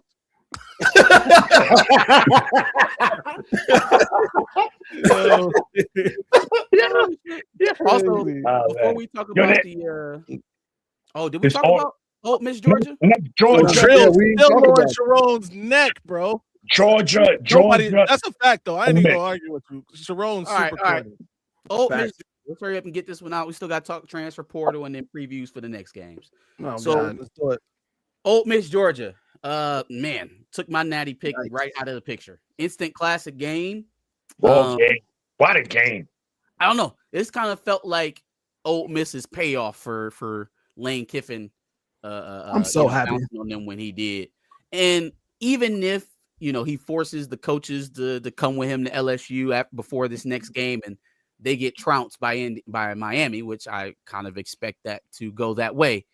It still shows the resolve of a team, right? Notre Dame didn't get a chance to do this when Brian Kelly cut out on them. And so it's good to see and to put on full display, right? The argument from Lane Kiffin's camp is I can't do what I want to do, which is compete on a national stage, national championships here in Oxford. I got to go do it in Baton Rouge. Okay, so then let him leave and then watch Ole Miss go and compete for a national championship is the greatest, I guess, mirror you can put on Lane Kiffin and who he is as an individual. Mm-hmm. However, it seems like he's going to be forcing individuals to come and join him in Baton Rouge prematurely. So I don't know how long this Cinderella story will be. But shout out, I'm glad I'm not glad, obviously. I had Georgia winning it all. But it was a hell of a game. Hell of a game to watch. Yeah. No, yeah, definitely. That game, that was the best game to watch all year. Hands down. That game was something else. I didn't want it to end, honestly. I didn't want it to end because Gunnar Stockton was getting blasted, making throws, getting back up, dragged me to the huddle. He lined up next to the guard, and the running back had to straighten him and move him over to the center. Like, him and Trinidad Chambers put on a show. I'm talking about them boys put on a show, putting it all on the line. But Trinidad and somehow we let him get out of Michigan while going to Bro, Paris. I was gonna say it if you didn't. He's from Michigan? Yeah. Grand Rapids.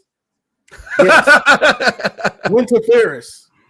God damn. And he put on a show in that second half. At a certain time in that second half, he was 12 for 12. 13 for 13. He went on to 13. Yeah. Running in the backfield, doing 15 yards in the backfield, doing the Madden scrambles, making something out of nothing, throwing on the run. Just, man, that game was unbelievable. That's what you want to see out of your quarterbacks. I will do whatever I have to do. I'm going to get hit in the mouth. Okay, great. That's what I signed up for. I'm not getting rid of it so I don't get hit. Guess what? I'm going to hold it and make the throw and get hit. I signed up for it. I love it. Man, that game was something else. That's what it was about. I'm looking at my nephew watching the game. I'm like, this game is playing like this is two NFL teams or something. Like, this is crazy, bro. Like, that game was amazing. Great game to end that. What was that? Thursday or Friday? To end that Thursday of college football. That was a great game to close it out. It was a beautiful thing. Both teams deserve to win, but Ole Miss moves on. And Lane Kiffin, he's praying to the football guys that he don't look super stupid, that he just let a natty team go. He praying. Oh, yeah.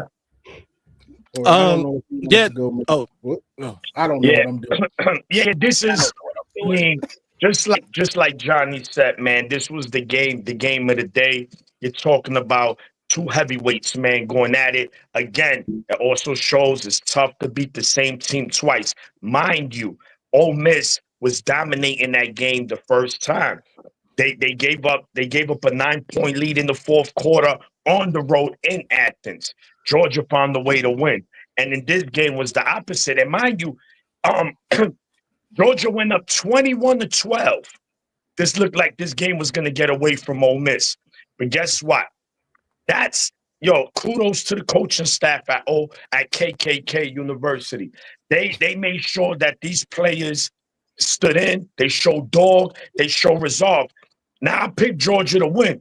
I was telling these dudes, again, Garrison, all these dudes, their defense suck. All right, here we go. Anyway, Trinidad Chambers is the one player that's not being spoken about enough in this playoffs, man. This guy is an amazing player. He wasn't even the starter coming into the season. Their starter got hurt. He came in and never gave up the job again. So we're talking about destiny.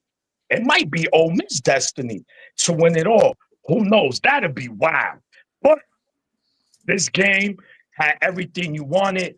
You had fake punts. You had long field goals. You had long plays, running the ball, physicality, back and forth. This take the lead. They take the lead. What a fucking game, bro. What a game. Shout to both teams. But, man, Kirby again. Yes, he's the best coach right now, but he be slipping. He should. I think this is a game they should have won, but Blitzing six in that situation was stupid. Yeah, and you also got to remember, you had three players on Georgia, Kobe Young, and two other players that they were mocking the U. They from Miami. After the SEC championship, they're like, yeah, the grass is greener. And then Miami started trolling them after they lost. So, look, man, it's tough, man. College football, they were 12-1. And it looks like Georgia was one of the favorites, and you got a team like Ole Miss no one really spoke about. They lost their head coach. Yeah, they're going to beat Tulane, but that's where it ends after that. No. Now they on to Miami, man. And these semifinals are going to be fucking fun. I know the July is 6 months away. July 4th is 6 months away. Nah, my man, it's next Wednesday, next Thursday, and next Friday. I promise you. All right. Yeah. So I'll be quick about this. Like this was a great game. I think people talked about it. Probably game of the year. Really good game. I was a little disappointed in the way it ended, man. Press man, sitting in the house, bro. I was upset about that, man. You have been playing, Chambers was making plays all day. You had to know he was gonna find the person that got open in that situation. But shout out to Chambers, man. I think somebody brought it up too. 2 championships at Ferris State.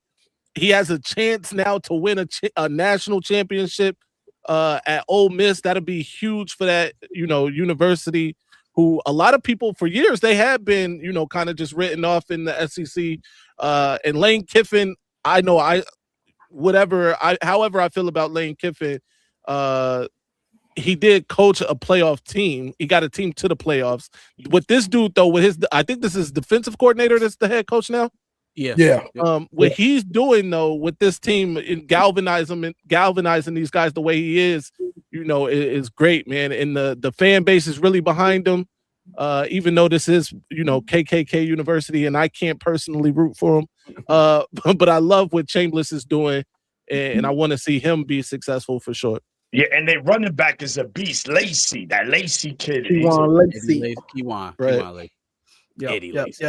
Yeah, I'll be quick as well. This game ended exactly how I needed it to because again, Georgia, fuck the SEC, fuck the top teams in the SEC. But then also, Lane Kiffin is a hoe. So them winning this game, but then ultimately not making it to the national championship is good. I like it. I like them getting further than LSU did. We all good here. By the way, Tony Anise, who is the head coach at Ferris State, is a great coach, and I'm surprised. I'm surprised he's never gotten a look from Michigan, especially with this latest situation. But go ahead. For sure. All right, so where we want to go next? We want to preview next week's games. We want to talk transfer portal. Let's do the portal real quick. Let's take a break from the game, and then we'll preview the semifinals. So. Transfer portal opened up yesterday, January 2nd. There are over 2,000 players in the portal. Before we start talking 3,300 last count. Crazy. Damn. Crazy. So, before we start talking specifics about our teams, right? I feel like the amount of complaining that college coaches have over the portal, even after they close down the spring portal, and the amount of kids who are essentially signing themselves up to be excised out of college football because 3,300 people are not getting picked up by college teams next year. Right. It'll probably be more like 1,000, and then it'll be the top 1,000 out of the group. That this drastically changes. I don't know what that change is going to be, but the days of I've been talking to Team X for the last 2 weeks, and they offered me more money, so I'm in the portal. I do think that is starting to come to a close because it's not really serving the players to move that way. They're being coaxed and suggested to do so by agents, by opposing programs, but there's nothing really beneficial to like a college freshman or even a college sophomore entering the portal and starting their development over from scratch because they're getting paid more money. If we're talking from a financial standpoint, it might make sense, but football wise, it's not really working for anybody. So I just wanted to at least put that focus on it before we start belly aching about guys we lost. It just doesn't really make sense that there are that many people for so many spots, only so many spots. The spots are finite and there's infinite amount of people trying to get them. Facts. No, definitely. Yeah, man, look, my take on the portal, I think, it has its pros, it has its cons. The pro is that if you got like 2 players in front of you, then you like, yo, bro, there's no way. Then, let me get up out of here. I could probably either be a 1 or a 2 at another team where I know that in this day and age of college football, you need 2 running backs. I don't care what anybody tells me. You need 2 running backs. Every team does, right? But just to leave for money, being a hoe for money, that's the problem. And a lot of teams, like you said, Marcus, you got people They could say what they tampering with these players. Yo, hit that guy sure. up from this. Tell him, yo, he gonna offer you that 1.8. How much they giving you? 500,000. Yo, we got 1.8 on the table for you. Yep. I'm out of here, and I'm gonna be the starter. So there has to come a point where the NCAA, have to come up with a rule where it's the Wild Wild West. And you said, what you said, Maze? How many? 3,300? 3,300 might be more than that. Yeah. Bro, that's ridiculous. Like Marcus said, there's no way 3,300 players are gonna find a home. It's not gonna happen. It's not. Yeah. Let's call it like it is. So, there has to be a change. There has to be a cap, or some kind of contract, because now there's money involved. If I'm running my program contract-wise, I don't care. I'll be the first to do it. Yo, you can't do that. Well, yes, I am. You got to play with me a minimum 2 years before you could transfer. If not, all that money I gave you, you got to give it back to me. Every single fucking penny. That's it. That's what's going on with Georgia's edge. The guy who transferred to Missouri, Georgia's suing him. He transferred after 1 year. It was in his contract, and now they're taking him to court. Good. Wow. It needs to be a change, bro, because it's getting out of control, bro. It's just getting out. Like they just feel like everybody's I'm going to the portal. For what? I don't know. Everybody else is doing it. Let me just go. Right. Yeah. Like, I got a call from Bobo down in Oxford, and he said they got $2 million for me. Yeah. Yeah. The portal is going crazy, and everybody going. You got guys going for money. Just checking to see how much money they can get. Then you got guys going because they don't want to sit the bench. And a lot of y'all need to sit that bench. You need to be on the bench, right? You need to be sitting on the bench and learning. And you trying to transfer to another big time school with other big time players. Guess what? You still gonna sit the bench, buddy. Now, if you transfer into a lower level, that's a little bit different, but that ain't what you're trying to do. You're trying to go from Michigan to Alabama, or Michigan to Texas, or UCLA, or any power four. Like it's not going to be hard there. Right. Yeah, exactly. Like you're not going to where it's going to be easier for you to get on the field. And that's part of the problem, and then the money. So NCAA has to step in and do something about it. Will they? Don't hold your breath. Yeah. So I got a couple thoughts on this. I know. I got thoughts all the time. Here's the thing, though. I get that we are fans of like Michigan, for instance, right? College football fans are fans of the program that they root for and all of that. But the thing is this, bro. Nobody has this vitriol when the coaches decide to leave for more money. Oh, no. The coaches decide to go. No. I know that. What I'm saying, though, is it's different, bro. It's like, who is Ole Miss taking Lane Kiffin to court? You know what I mean? Like, the coaches get less of this, though, than the players do. Right. Yes. If a coach decides to leave to go to a better program, or a program that he perceives as better, then it's different than a kid saying, yo, like, this team over here has a better chance to win, maybe, or this team over here is offering me more money, or this team over there, the depth chart isn't as crazy as over here. And I'm not saying that I necessarily like that, but I am saying that it is a free market for a reason, and they can do that thing, and that's why they're doing it, right? And it's basically created this free agency, and until there's some sort of collective bargaining, which I've spoken about, until there's some sort of regulation on this thing, then this is what we can expect. I don't think it's going to change because people don't like it. So there are rules on the books to stop some of this, at least the tampering part. Like there are rules against tampering. It's just not being enforced. And I think that's purposeful by the NCAA because they want it to explode. They want it to implode. And so before we get to the point of collective bargaining, because collective bargaining, we talking about everything. We talking about salary caps. We're talking about how long those caps stay in place. We talk about the next generation of players. Like it's a much more expansive conversation. Which also would be what stops somebody from, by the way, did y'all see the kid? I'm sorry, squirrel moment. Y'all see the NBA player who was drafted, who's now coming back to college. Literally in the middle of the season. In the middle of the season. Like that's insane. That's crazy. I get free market. He been an NBA player for 3 years. That's insane. Yeah, that is fucking crazy because he's been playing in the development league. I don't think he got right. He was in the G League or whatever. Right. But even still, that's crazy. And so in the short term, you have to enforce the rules that you already have in place to make people wonder whether is this actually a decision I should be making. Since they're not doing anything about it, that's how you end up with nearing 4,000 kids in the portal.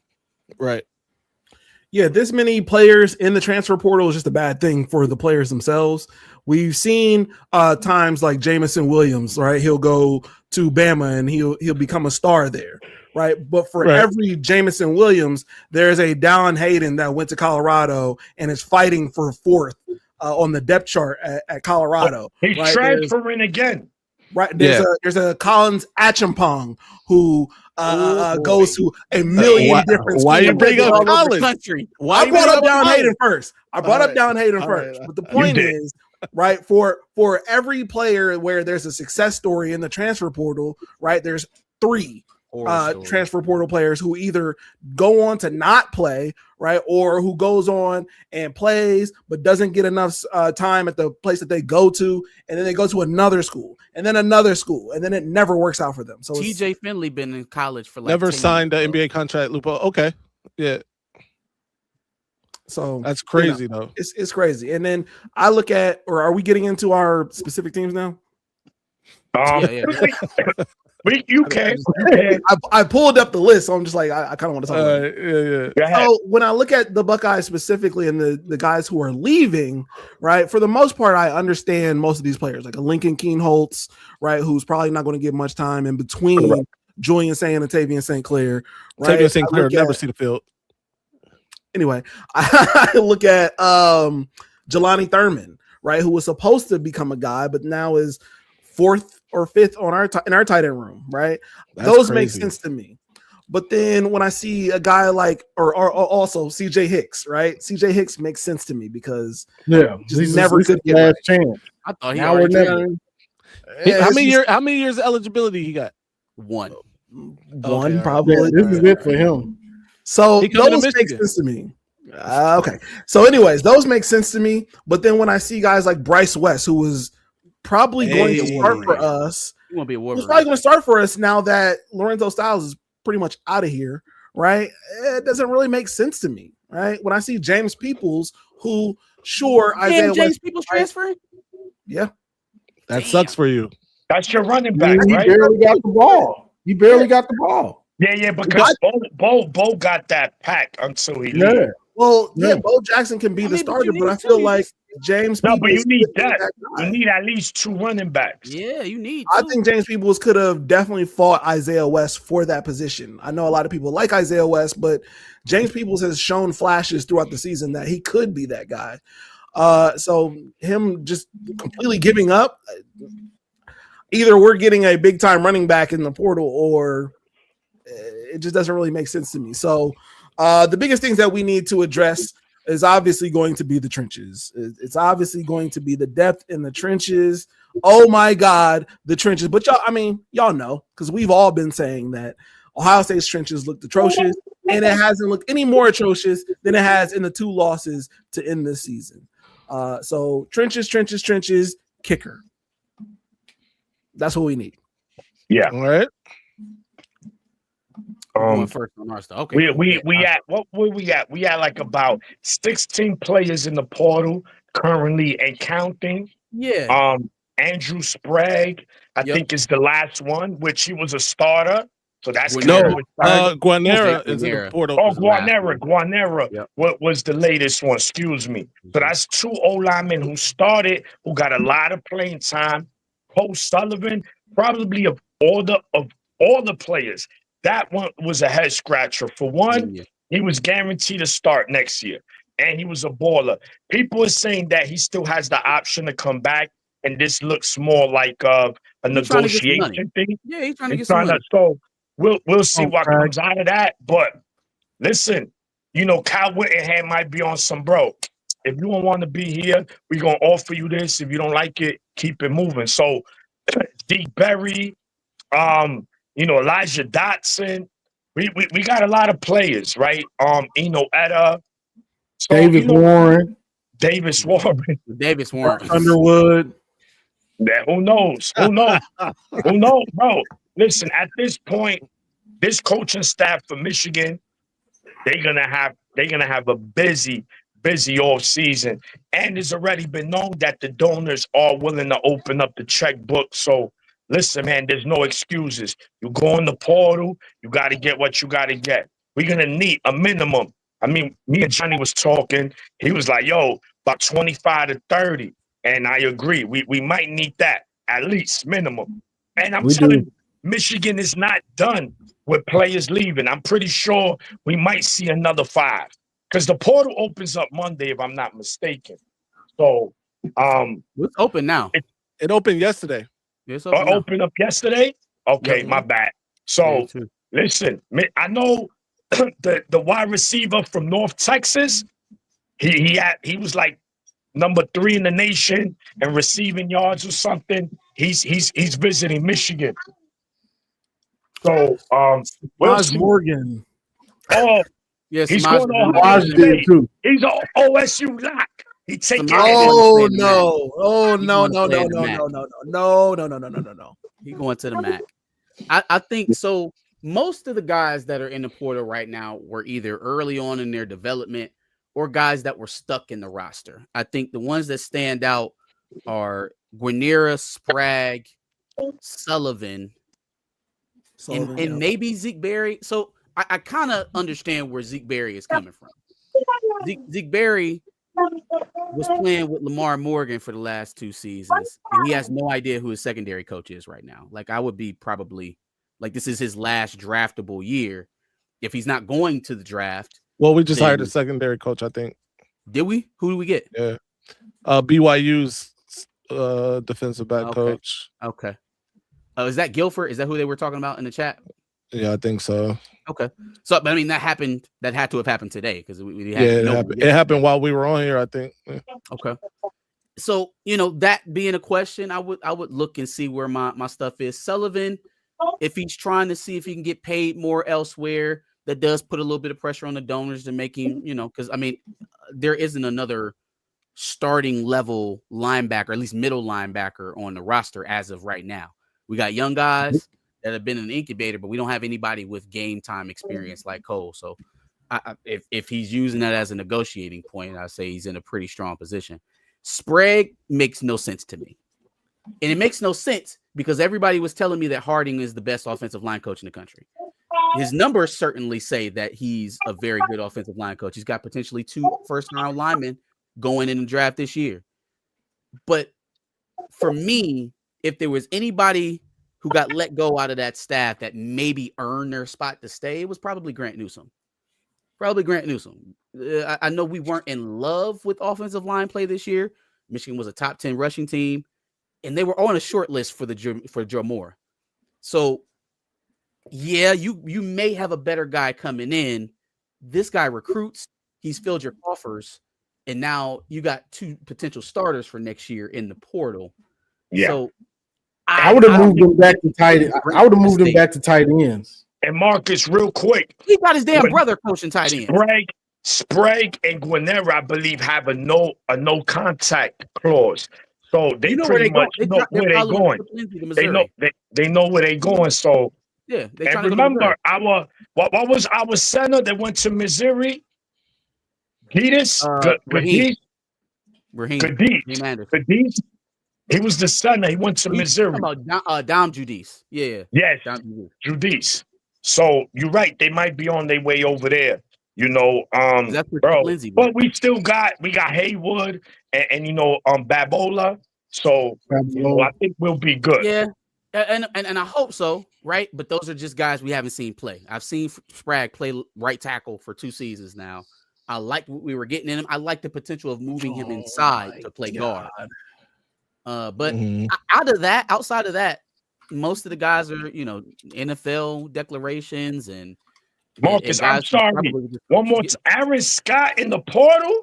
Aaron Scott, what are you doing, bro? Wow. Aaron Scott, what are you doing? Bryce West and Aaron Scott, come on home, baby. Both of y'all, come on. Neither one of them are going to Michigan, but Come on, Aaron home. Scott, why? Come on. Why? Hey, both of them might come to Michigan. Well, You Aaron got plenty of burn here. What are you doing? He didn't play all year. Aaron Scott got plenty of burn. No, they moved Devin No, Sanchez. y'all got Devin Sanchez. Aaron Scott got plenty of burn for where he was. And Devin Nosen is gone. And Maine might be been talking to him for the last month, saying you're gonna be our starting corner. We're gonna pay you. Maine in the portal too. I just saw it. Who? Decision. Jermaine Matthews in the portal. What? No. Damn. I'm joking. He's not. Yeah, he's joking. I'm like, he's a starter. Why would the fuck he leave? Right? Like, come on, stop it. He leaving. He out of there. It looked like Iggy. It looked like Iggy handed down his traits to Devin Sanchez the way he was holding. Possibly, but he's a freshman. But John, I was hearing from a lot of your fan base, not all, that Devin Sanchez is the Jeremiah Smith for cornerback. I heard that a lot. Oh my!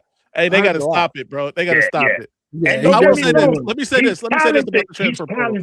He's a talented guy. Don't get me wrong. But bro, he's nothing. He's not even Will Johnson, bro. Will Johnson was him as a true freshman. Let's keep it real. That's facts. Go ahead, Mace. Yeah. So as far as the transfer portal goes, I too think that Sullivan is really the only one that we are going to that hurts right now. Jasper Parker, I wanted to see Jasper Parker stay, just selfishly.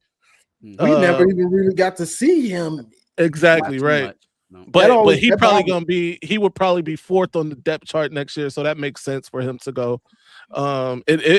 If Justice Haynes is returning, by the way, so that makes sense. As far as the Zeke Berry, Mangum, and Elijah Dotson go, I think that they probably knew that Lamar Morgan was on his way out. Right, that probably was disseminated through the roster before, because he was bringing over Guilford.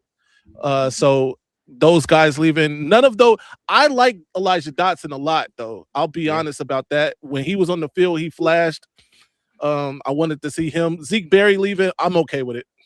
Listen, it don't bother me. Zeke Berry was a decent corner, but he made plays, but he also gave up plays. I'm okay with Zeke leaving. I don't see it. Look like the safeties. Every safety we had regressed, if I'm gonna keep it real, except Rob Moore. Except Rob Moore, going to be the strongest part of our defense this year. Me too, man. TJ Metcalf, I thought was going to be a beast, bro. We went to that spring game; he was out there flying around, bro. And I was like, "Yo, we got something." Plays. I was more disappointed on Mangum and who else was starting? Hillman. Yeah, man. Mangum wasn't that bad. I don't think. I don't really think Mangum was that bad. Yeah, Mangum actually covered up for Hillman in certain cases, right? But and no disrespect to Hillman, because I like Hillman. Mama Hillman, if you watch it. Yeah, he just watching Mama Hillman, right? But no disrespect, respectfully. But yeah, so I don't think any of Sprague though. Sprague is surprising to me. That one does surprise me a little bit. Guanera hurts a little bit too.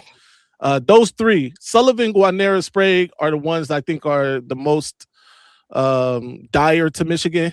And I say dire, I'm using dire loosely. Well, we got the kid Strayhorn. We got he transferred. He's out. Strayhorn out as well. Strayhorn and Guarnier are both in the portal. I did not know that. We don't have a damn center. That's was out there. Just kept he going back. He going to Michigan State. And you're right, Strayhorn. I forgot. He was a freshman, bro. And that's crazy. And the Strayhorn's a big one. Strayhorn's big. Yeah, that's and he's probably gonna be going into the season a starter, unless Whittingham told him, "Listen, I got some dogs coming." Because why is my question? Why? Yeah. He was definitely our starting center coming up. New staff. You say I'm out of here. These are kids. You're right, Johnny. But look, I get it, right? Let's say Mason Curtis in the portal. Stop. I ain't seen that. It's all right. I'm not mad. He's all right. Michigan State has 39 players in the portal. Zay, is Mason including their quarterback. And as long as we don't get that bad to up to the high to 20 and 30s. Up, 20 and 30. Yeah, No, we ready I by can deal. we got like 17, 18, Johnny. I think they saying the average for every team is 26. Oh, And we ain't even got some of the playoff teams yet left. Like Oregon's going to have transfers. Yes. Fucking Indiana. Like some of these teams are going to have transfers. Yes, facts. 100%. They're just not going to announce it until after they lose. Hit these supers. Or you doing, Josh? Or you got something? Yeah. My other thing is Chaz Coleman. Come on. Oh, super smart. How the fuck did he come to Ohio State? Yo, y'all got no Josh because he's an Ohio guy. Josh, you got that linebacker. That linebacker from Pitt is coming to visit y'all. He's good. I think they said he's not coming to visit us now. Oh, I think they said he was, but then he's not. You know who's going to be a race too? That safety that safety from Minnesota, bro. Yeah, he needs to show up too. He don't got Michigan on the list, I don't think, which is I know he got Ohio State. Disappointing. Parrish might be visiting as well. Parrish? And he was already Parrish was heavily recruited by Ohio State. And Marsh is what? Indiana, Notre Dame, Marsh? That's crazy. Yeah. All right, man. On to the preview. Semifinal. Call to him either. That's a little disappointing. Let's see. Let's do it. Chambliss, 2 natties with FSU. How did we miss him? Hey, look, bro. I didn't even know he was there. We getting a real strength and conditioning coach. It seems like that's a fact. Like yeah. Preston's days are done. Let's see. Matthew Miller, 689. As a Texas fan. Okay, here we go. As a Texas fan, the cap is bogus. Sark said it himself. The NCAA has no teeth. That is why you are about to witness UT pulling the best class in history. Cam Cole, Isaac Brown, Kelvin Joseph. Come on down. Okay, well, I guess it looks like their crystal ball to get Isaac Brown, and then Cam Coleman is taking a visit there, so he might be right. Yeah, have fun. I wouldn't say that they don't have any teeth. Texas got the money. Facts. I wouldn't say that they don't have any teeth because they shut down an entire portal session, so they can still do what they want. Like they can still do what they want. I think they're choosing not to do it so that this thing hits a critical mass and everybody begs them to come in and reshape it. But they're not totally inept. They still sending out accusation letters. They shut down the spring portal. They can do what they want to do. They're choosing not to do it. And everybody should ask themselves why. Like why they're sitting back and just allowing things to happen. Now, the last question and the real question of the entire transfer portal is where is Dylan Raiola going?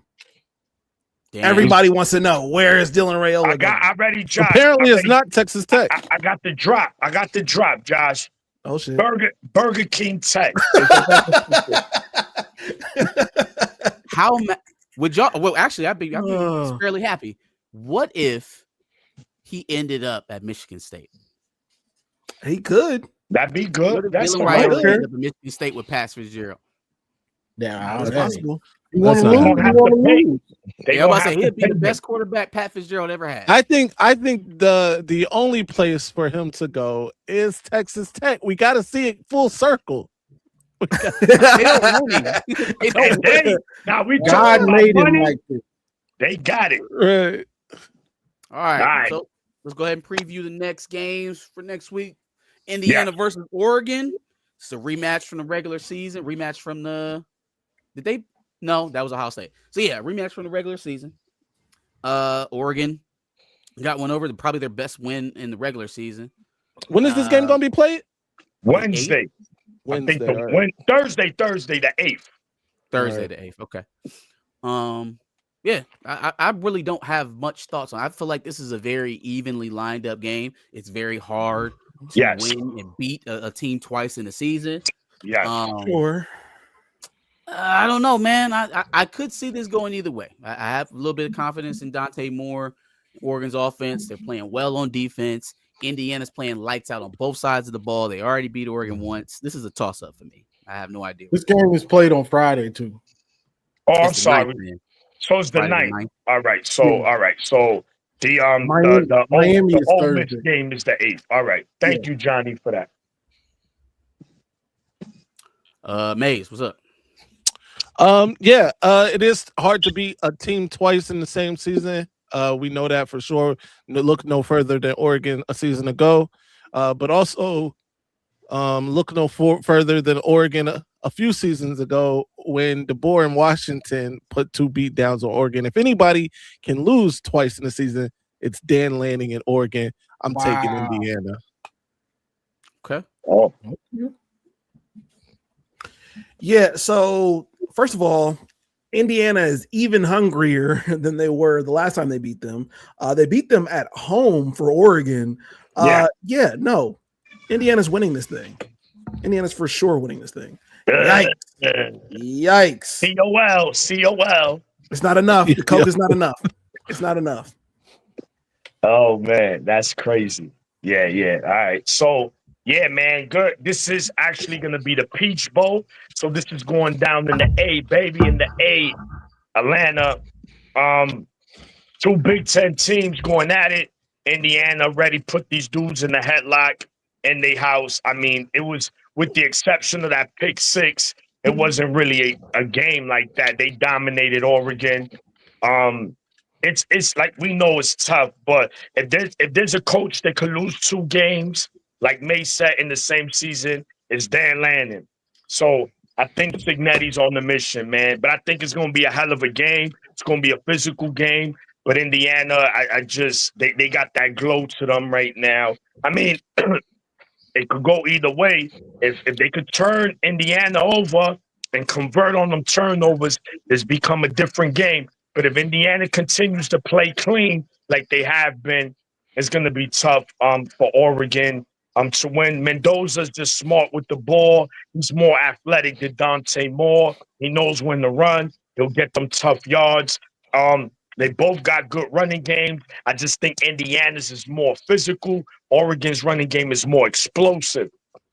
We know the receivers, if you're going on paper, composite rate, Oregon does it. But with Surratt, number 80, and Cooper, those 3 guys are dogs. And even that tight end, 37, man. It's just going to be tough, man. Signetti got these guys playing. I'm going to go with Indiana. Unless they turning the ball over and shooting themselves in the foot, I really don't see Oregon winning this game. So I'm going to go Indiana, but should be a hell of a game. Yeah. And before I even say anything, I think all the playoff games, it's in the freezer, besides the first round at home and the Rose Bowl, I think the rest of them should be played in a dome. The feel of these games in those domes, it feels different. You can feel the intensity of the games.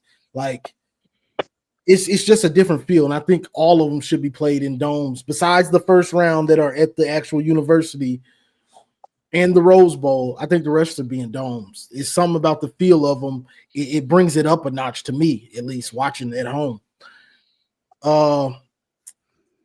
Indiana, Oregon. I got Indiana in this one. I think Indiana is focused. They seem like they're kind of on a mission. Now, what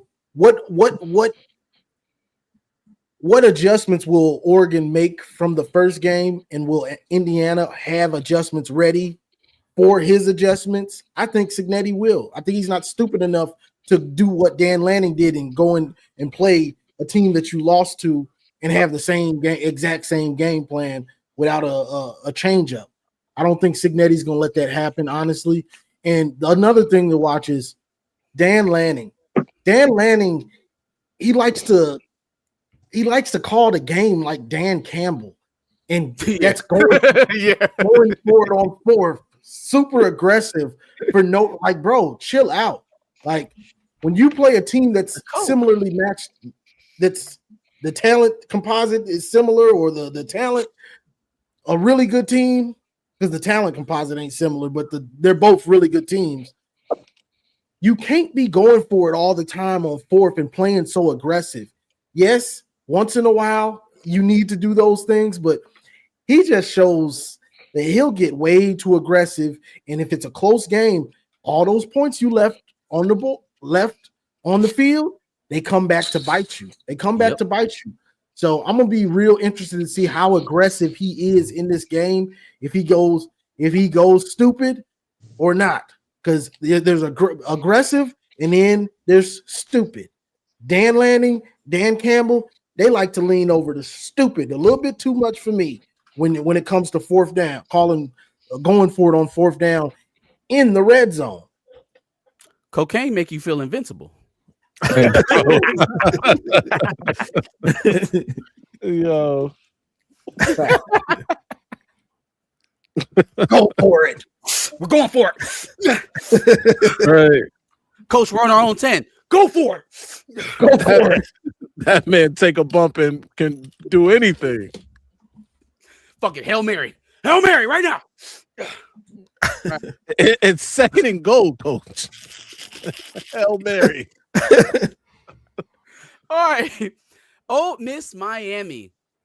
So I think this one is going to be decided before the game even starts. Okay. If Lane Kiffin is the sore loser or the corrupt individual I believe him to be, he will force the remaining coaches on this staff to make their way to Baton Rouge so that he can get on it. Because he's got half of his capacity right now engaging in the portal, and he has to win the portal. So if I'm looking at this from Lane Kiffin's perspective, he's like, okay, I can let my former team that I just said couldn't win a national championship go win a national championship with half of my staff, or I can prove my point by gutting them, taking the coaches away, and then I look right? They'll get trounced by Miami. I'll say, see, this is why I had to leave, and all will be right with the world. Ripstar, your mother is a clown. That's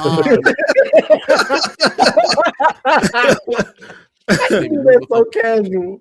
If he doesn't take the staff, then I think Ole Miss could compete in this game. I think they have a chance.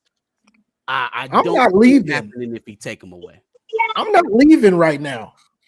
I'm not leaving. If I'm the players, the staff, I'm not leaving. I'm sorry. Right. You gonna lose your job over this? You gonna lose your job over it? Yes. Yeah. Okay. I'm the Jordan era. I want that ring.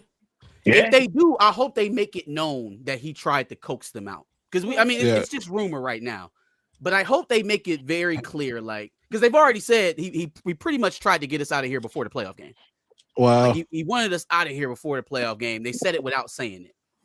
The head coach was like, I made it very clear that I wanted to finish the job here to Lane. So I think ultimately this comes down to how the team's constituted. If they're as presently constituted, they have a chance to beat Miami because they can outscore them. Miami is not as fast-paced or as quick strike as Ole Miss is. And I don't know if the offensive line pressure is necessarily a match for Ole Miss's tempo. I think they can nullify a lot of what Messiador and Bain can do by just leaving them on the field and going up and down. Right? They were tired at halftime. Bain and Messiador were gassed at halftime. Yep. So if you can keep them on the field and go tempo all game, well, that's a pretty good equalizer for a good pass rush. It just depends on who's calling the plays and who's getting the team together. This is a hell of a matchup. This right here is a hell of a matchup. The way Miami's defensive line has been playing, shutting down Texas A&M, shutting down Ohio State. Now they look at the schedule. We got Ole Miss, another high-powered offense. Bet. If I'm on Miami, I'm saying bet. This ain't nothing new. Let's get it. So that's the matchup right there. The D-line versus their O-line. But now, take it another step. Trinidad Chambliss, if he plays like he did against Georgia, which I'm not sure if he can play that well again. I'm not sure because he's good. What he did on Thursday, that was greatness. I'm not sure if he can do that again. That's not easy to do, especially going against a better D-line that's going to really get after you. Similar a la Michael Penix against Texas in the semifinal, where as a Michigan fan, I was worried, and then I watched the game again, and I said, "Oh no, we got them. He can't play that well again. He can't play that well again. Like if he beats us playing like he did against Texas, oh, they deserve to win. But can he do it? Do I think he can do it? No. And I think that's gonna be the interesting thing about this game. Can Trinidad Chambers play that well again going against this Miami defense? Because I don't know. This is a hard pick for me because I got a lot of faith in that Miami defense now, but I do got a lot of faith in Trinidad. But I think I'm gonna go with Miami because I'm not sure he can do that again. I'm just not sure he can play to that level again. Yeah. I'll be quick. I don't know if he has to necessarily play that well, but either way, I do think Miami's defensive line causes problems for Ole Miss. I think Miami wins this game because of that, because of their defense and the pressure that they're going to cause, and because how fast they are. They run around back there. I think that Fletcher will be able to run the ball against them, and I just need Beck to game manage the game. What we didn't speak about with Beck is not only was he making the right decisions, like Johnny mentioned, especially like on third downs in that game, but he also took off and ran, and got them, important yards that way too. And those are the things that they're going to have him do, just matriculate the ball down the field, go take off and get 3 or 4 if we need it, make a quick throw if we need it, and then lean on Fletcher. And I think that's the key to victory for Miami. Chambers is the X factor, though, because he can make things happen, man. He was back there looking like all your favorite quarterbacks against Georgia. So, he can make things happen. Like Johnny said, though, does he come off a record-breaking performance in that bowl game to follow it up with another, clutch performance? I just don't know. I'm gonna go with Miami in a close one.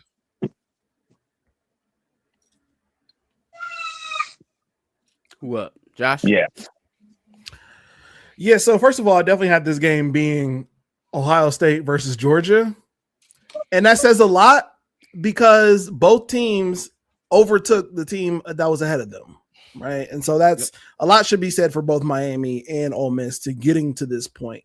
With that being said, I completely agree with Mays and Johnny that Trinidad is not going to have another crazy game like that against the team. I just think as much as Miami's defensive line does get gassed, I think it's going to be enough to get them the win. Now, whoever does end up winning this game, it doesn't matter because Indiana is winning this entire thing. So, you an Indiana fan now? It's not necessarily a fan. Not necessarily being a Hoosier. But if I'm going to be real, I've liked what they've done this entire season, and beating us is where it stopped. But outside of that, I've liked what Indiana has done this entire season. You like what they did in the Big Ten championship?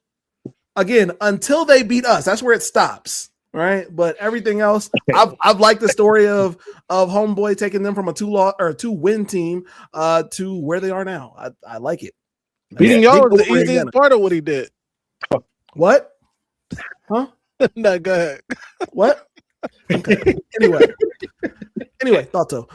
So yeah, no, Indiana's winning this whole thing, and Big Ten 3 years in a row. SEC looking shell shocked.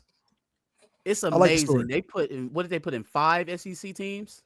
And then the final weekend before the national championship, look who you got 2 Big Ten teams, 1 SEC, and it wasn't the SEC team everybody thought was going to be there, and then ACC team left in the field. Right. Yep. So much for stacking the field. Yeah. No, man. This is definitely going to be the game next week to watch, man. Trinidad Chambers, I think he can replicate what he did last week. I think he's that good. And because I'm going to tell you, The thing is, Ole Miss is a balanced offense. They just don't rely on their quarterback to make plays. They could run the ball. So Miami's going to have to count for everything. You have to guard. They could attack you vertically. They could attack you on the sidelines. This is a dangerous offense with an athletic quarterback who has high IQ. Now, of course, that's the question. Can he? I know he can, but will he? Excuse me, is the question. Miami, this is the Destiny Bowl, man.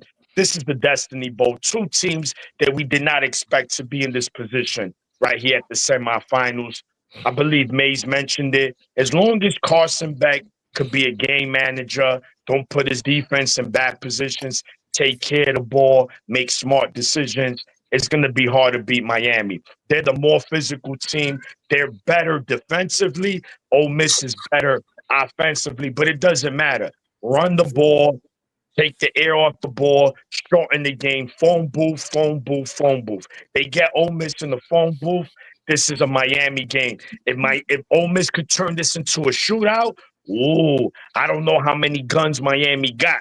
You know what I'm saying? That they could just pull out and keep doing that. So it's going to be interesting. Turnovers are going to be huge in this game, without a doubt, because I don't know if Miami or Ole Miss can really come back from those, depending when in the game those turnovers happen. So I love this game, man. I can't wait to watch it. I'll be there with my Hennessy.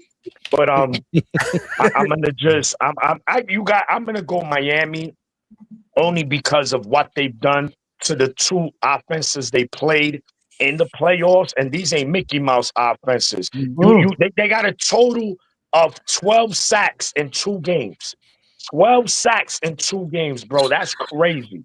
And they only given up a total of 17 points.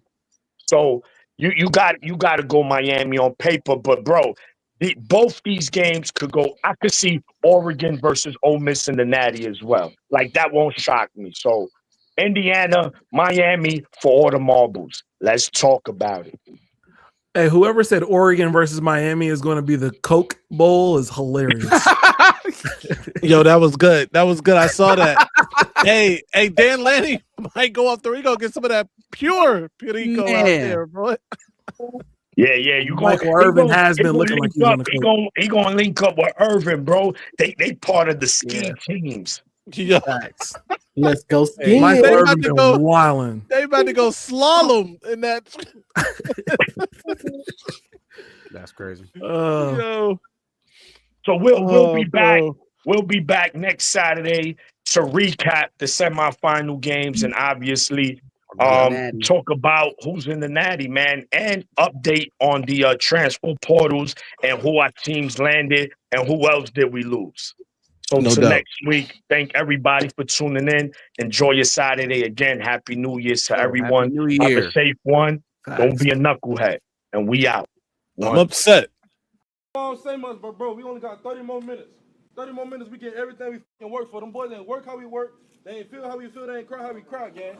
You can see they don't got the energy we got, bro. They don't want it how we want it, bro. 30 more minutes, all we got is 0.